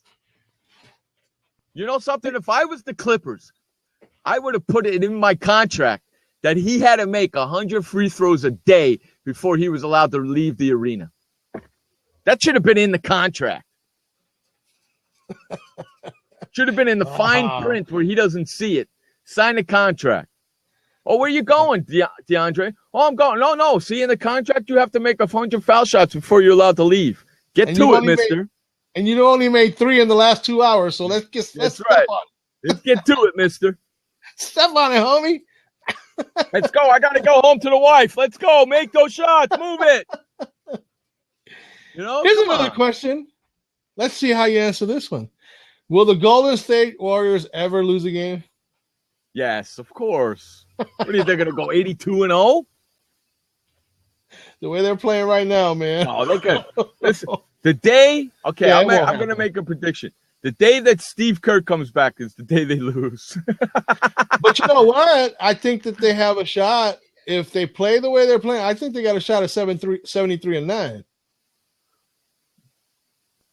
You think so? 70. So they got to go 74-8? No, they got to go 73-9. Chicago was 72-10. Right. 73-9? They might as well just go 82-0 if they're going to go 73-9. Well, 73-9, I mean, 9 games is what? The basketball season is 6 months long? Yeah. That's losing one. That's like almost, that's not even averaging 2 losses a month. No, it's like a month and a quarter or something. Yeah. No, they're going to lose. A loss and a quarter. They'll lose. They'll probably lose to Cleveland when they go to Cleveland. Yeah, I'm not sure somewhere along the line. They're going to lose their first. They'll lose their first game Steve Kerr coaches. And then fire them, right? Bring Walton in. You lost our undefeated streak. You're fired, fool. That's right. Walton, continue to coach.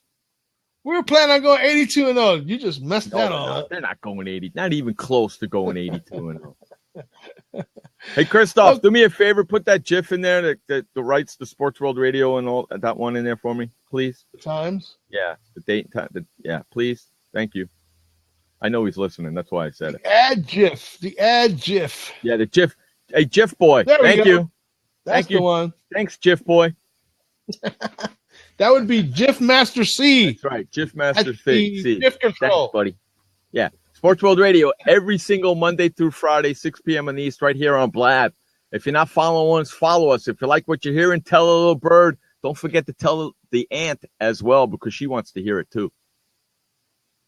2 hours every day. And on Saturday nights, our NFL show during the NFL season, 9 o'clock on the East, 6 o'clock on the West. If you live somewhere else, just figure it out for yourself right here on Blab, the Blab channel, and on sportsworldradio.com. If you miss any of the shows, you can listen to them. Follow the replays at sportsworldradio.com as well, or on here on the Blab. On the Blab. I like that. On the Blab. You like that? On the Blab? On the Blab. I like that. On the Blab. On the Blab. Okay, what do you want to close with, my friend? You know what? Thank you, Amy, for following me. Thank you, Amy. Well, 2 things. One, first of all, speaking of comeback games or going home, LaMarcus Aldridge visits Portland today with the San Antonio Spurs. Ooh, that should be very, very interesting. That's the doubleheader game. Ooh, really? That's the second. So they got really 2 good games, man. Mm-hmm. DeAndre Jordan going back to Dallas and Aldridge going back to Portland, huh? You know, okay, the play-by-play guy for the Portland Trailblazers, Brian Wheeler, okay? He's been on Sports World Radio before. I'm trying to get him on again.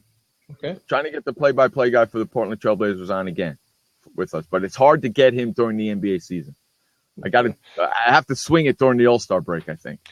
MRI reveals that Kevin Durant has a strained left hamstring.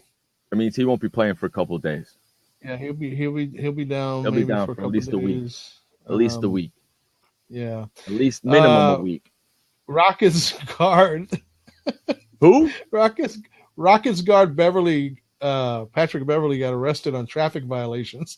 Okay, you know what? I'm glad you brought that up because I saw something earlier today. Where is it? Where did it go? There it is. Jose Reyes. Oh, what he did to his wife? Jose Reyes got arrested for domestic violence incident and sent his wife to ER in Hawaii. He grabbed her by the throat. I was reading. So, and you know that MLB has a new domestic violence in their contracts now. He's in a lot of trouble. You might as well kiss Well, you know what? He's in a lot of trouble here on Sports World Radio because he just made the Rat Bastard and Hump of the Week award list. That's right. He's on the candidate list for the Rat Bastard of the Week and the Rat Bastard of the Week and the SWR Hump of the Week. Right now. Which we do every Friday. We give out our awards here on Sports World Radio every Friday. The SWR, we give out the Rat Bastard of the Week, the SWR Hump of the Week, and the Skippy Bayless Douche Canoe Award winner of the week. We give them out every Friday. You have been tabulated, Mr. Reyes. Good. I'm glad we got to that, Mr. Reyes. Unbelievable. SWR shit list. Unbelievable. Grabbed his wife by the throat and shoved her into a sliding glass door in the room at the Four Seasons in Honolulu. His wife told police she had injuries to her thigh, neck, and wrist. She was taken to the local emergency room. After a few hours, the news broke. The Rockies released a statement saying they were disappointed and concerned to learn of the allegations. Well, that's Jose Reyes, dude. Way to go. He's a punk that way. And the new policy was put in place following a year of trouble in the headlines of the NFL. So he's screwed now. Because they got a brand new policy, and they have not had anybody abuse this policy. Reyes is the first one. So let's see how Manfred handles this. That ought to be interesting. The first case scenario. It's the first case in MLB. So we'll get to see how Manfred handles this. That's going to be something to watch. Just a quick note for you. It appears that the relocation vote for Los Angeles is going to get pushed back to March. Oh, now it's March? Because they were saying January 28th. Now they're saying March? It looks like it's going to be pushed back to March. Yep. Who cares if they stay or not? I don't give a f. The way they're playing right now, let them freaking go to L.A. And I don't know what the question means, but I don't know what the statement means, but Tom Coughlin went out and said that he regrets that Edelman isn't a Giant. What? Yeah. Edelman? He regrets that Julian Edelman is not a New York Giant. Who does? Tom Coughlin. Get the hell out of here. I don't regret that one bit. I don't want that little munchkin as a Giant. The thing is, he used to play for the Giants. I know. We don't need him anymore. Well, you know why? Let me put it this way. If you had, and yes, the if word came out, but in a scenario where you had Edelman to go with Odell Beckham, small. Can't see. To go with Odell Beckham. Oh, we got Victor Cruz. That son of a bitch better start playing. He can't play. He's got a broken calf or whatever the hell his problem is. Too much salsa dancing. He needs to quit that shit for a minute. What a wussy he is, man. He's supposed to be on the other side. Salsa dancing is a strain to your calves, homie. He's supposed to be on the other side. Them calves be hollering at you. Once Victor Cruz gets back, then you'll have your 1-2 punch. Until then, you're stuck with Odell. Yeah, until then, we got a 1 and 1.5. 1 and done punch. 1.5. One and whatever punch. If Edelman goes on the team, you got 1.5. You know? Yeah, well, no, if Edelman came on the team, like I said, both those guys, who would you double team? Who would you try to, keep from getting the ball? Edelman, Beckham. And this is why they're so good in New England, because he can open up guys like Danny Amendola. Yeah, you know what I'm saying? I know. Just because of his distraction, his ability to get open, and you know what? Edelman averages how many catches per game? I would rather see the Giants. I would rather see the Giants go get somebody on defense than offense. Well, yeah, that's fine, but I'm just going by what. Coughlin. Hey, Coughlin, I got an idea. Don't concern with people who are not on your team. Worry about the people that are on your team. How about that? How about them apples right there? Don't worry about people who aren't on your team. Worry about your goddamn team. I think Coughlin gets on the hump. Unbelievable. And Rap Bastard list too. Unbelievable. How are you going to sell out your team like that in one of the biggest games coming up? Exactly. Now you're going to say you regret not having Edelman. Yeah, just shut up. And you're playing against his team this week. Exactly. Yeah. Exactly. Just shut up, Coughlin. Worry about your team. Don't worry about who you don't have. Worry about who you do have. You dumbass. Jeff, I am now handing it over to you, my friend. That's all I have for today. That's it. We're getting the flock out of here. I want to thank everybody for hanging out with us today. We had a lot of fun. I hope you did too. I want to thank John Marks of 97.5, the Fanatic, coming on in to talk Eagles football. Don't forget tomorrow, 6:45 tomorrow night. Jacob Klinger, PennLive.com, talking Steelers football with us right here on Blab, SportsWorldRadio.com, and on the Blab channel. Until then, you Steel Town fans. That's right. Until then, my friends, remember, you only have one life to live. Live it long, live it strong, and live it proud. And please don't forget, life may suck, but the alternative is unacceptable. Peace out, everybody. For Elliot Big E Lamba, I'm Jeff Escow. This has been Sports World Radio. Peace out, bitches. Adios, bitches.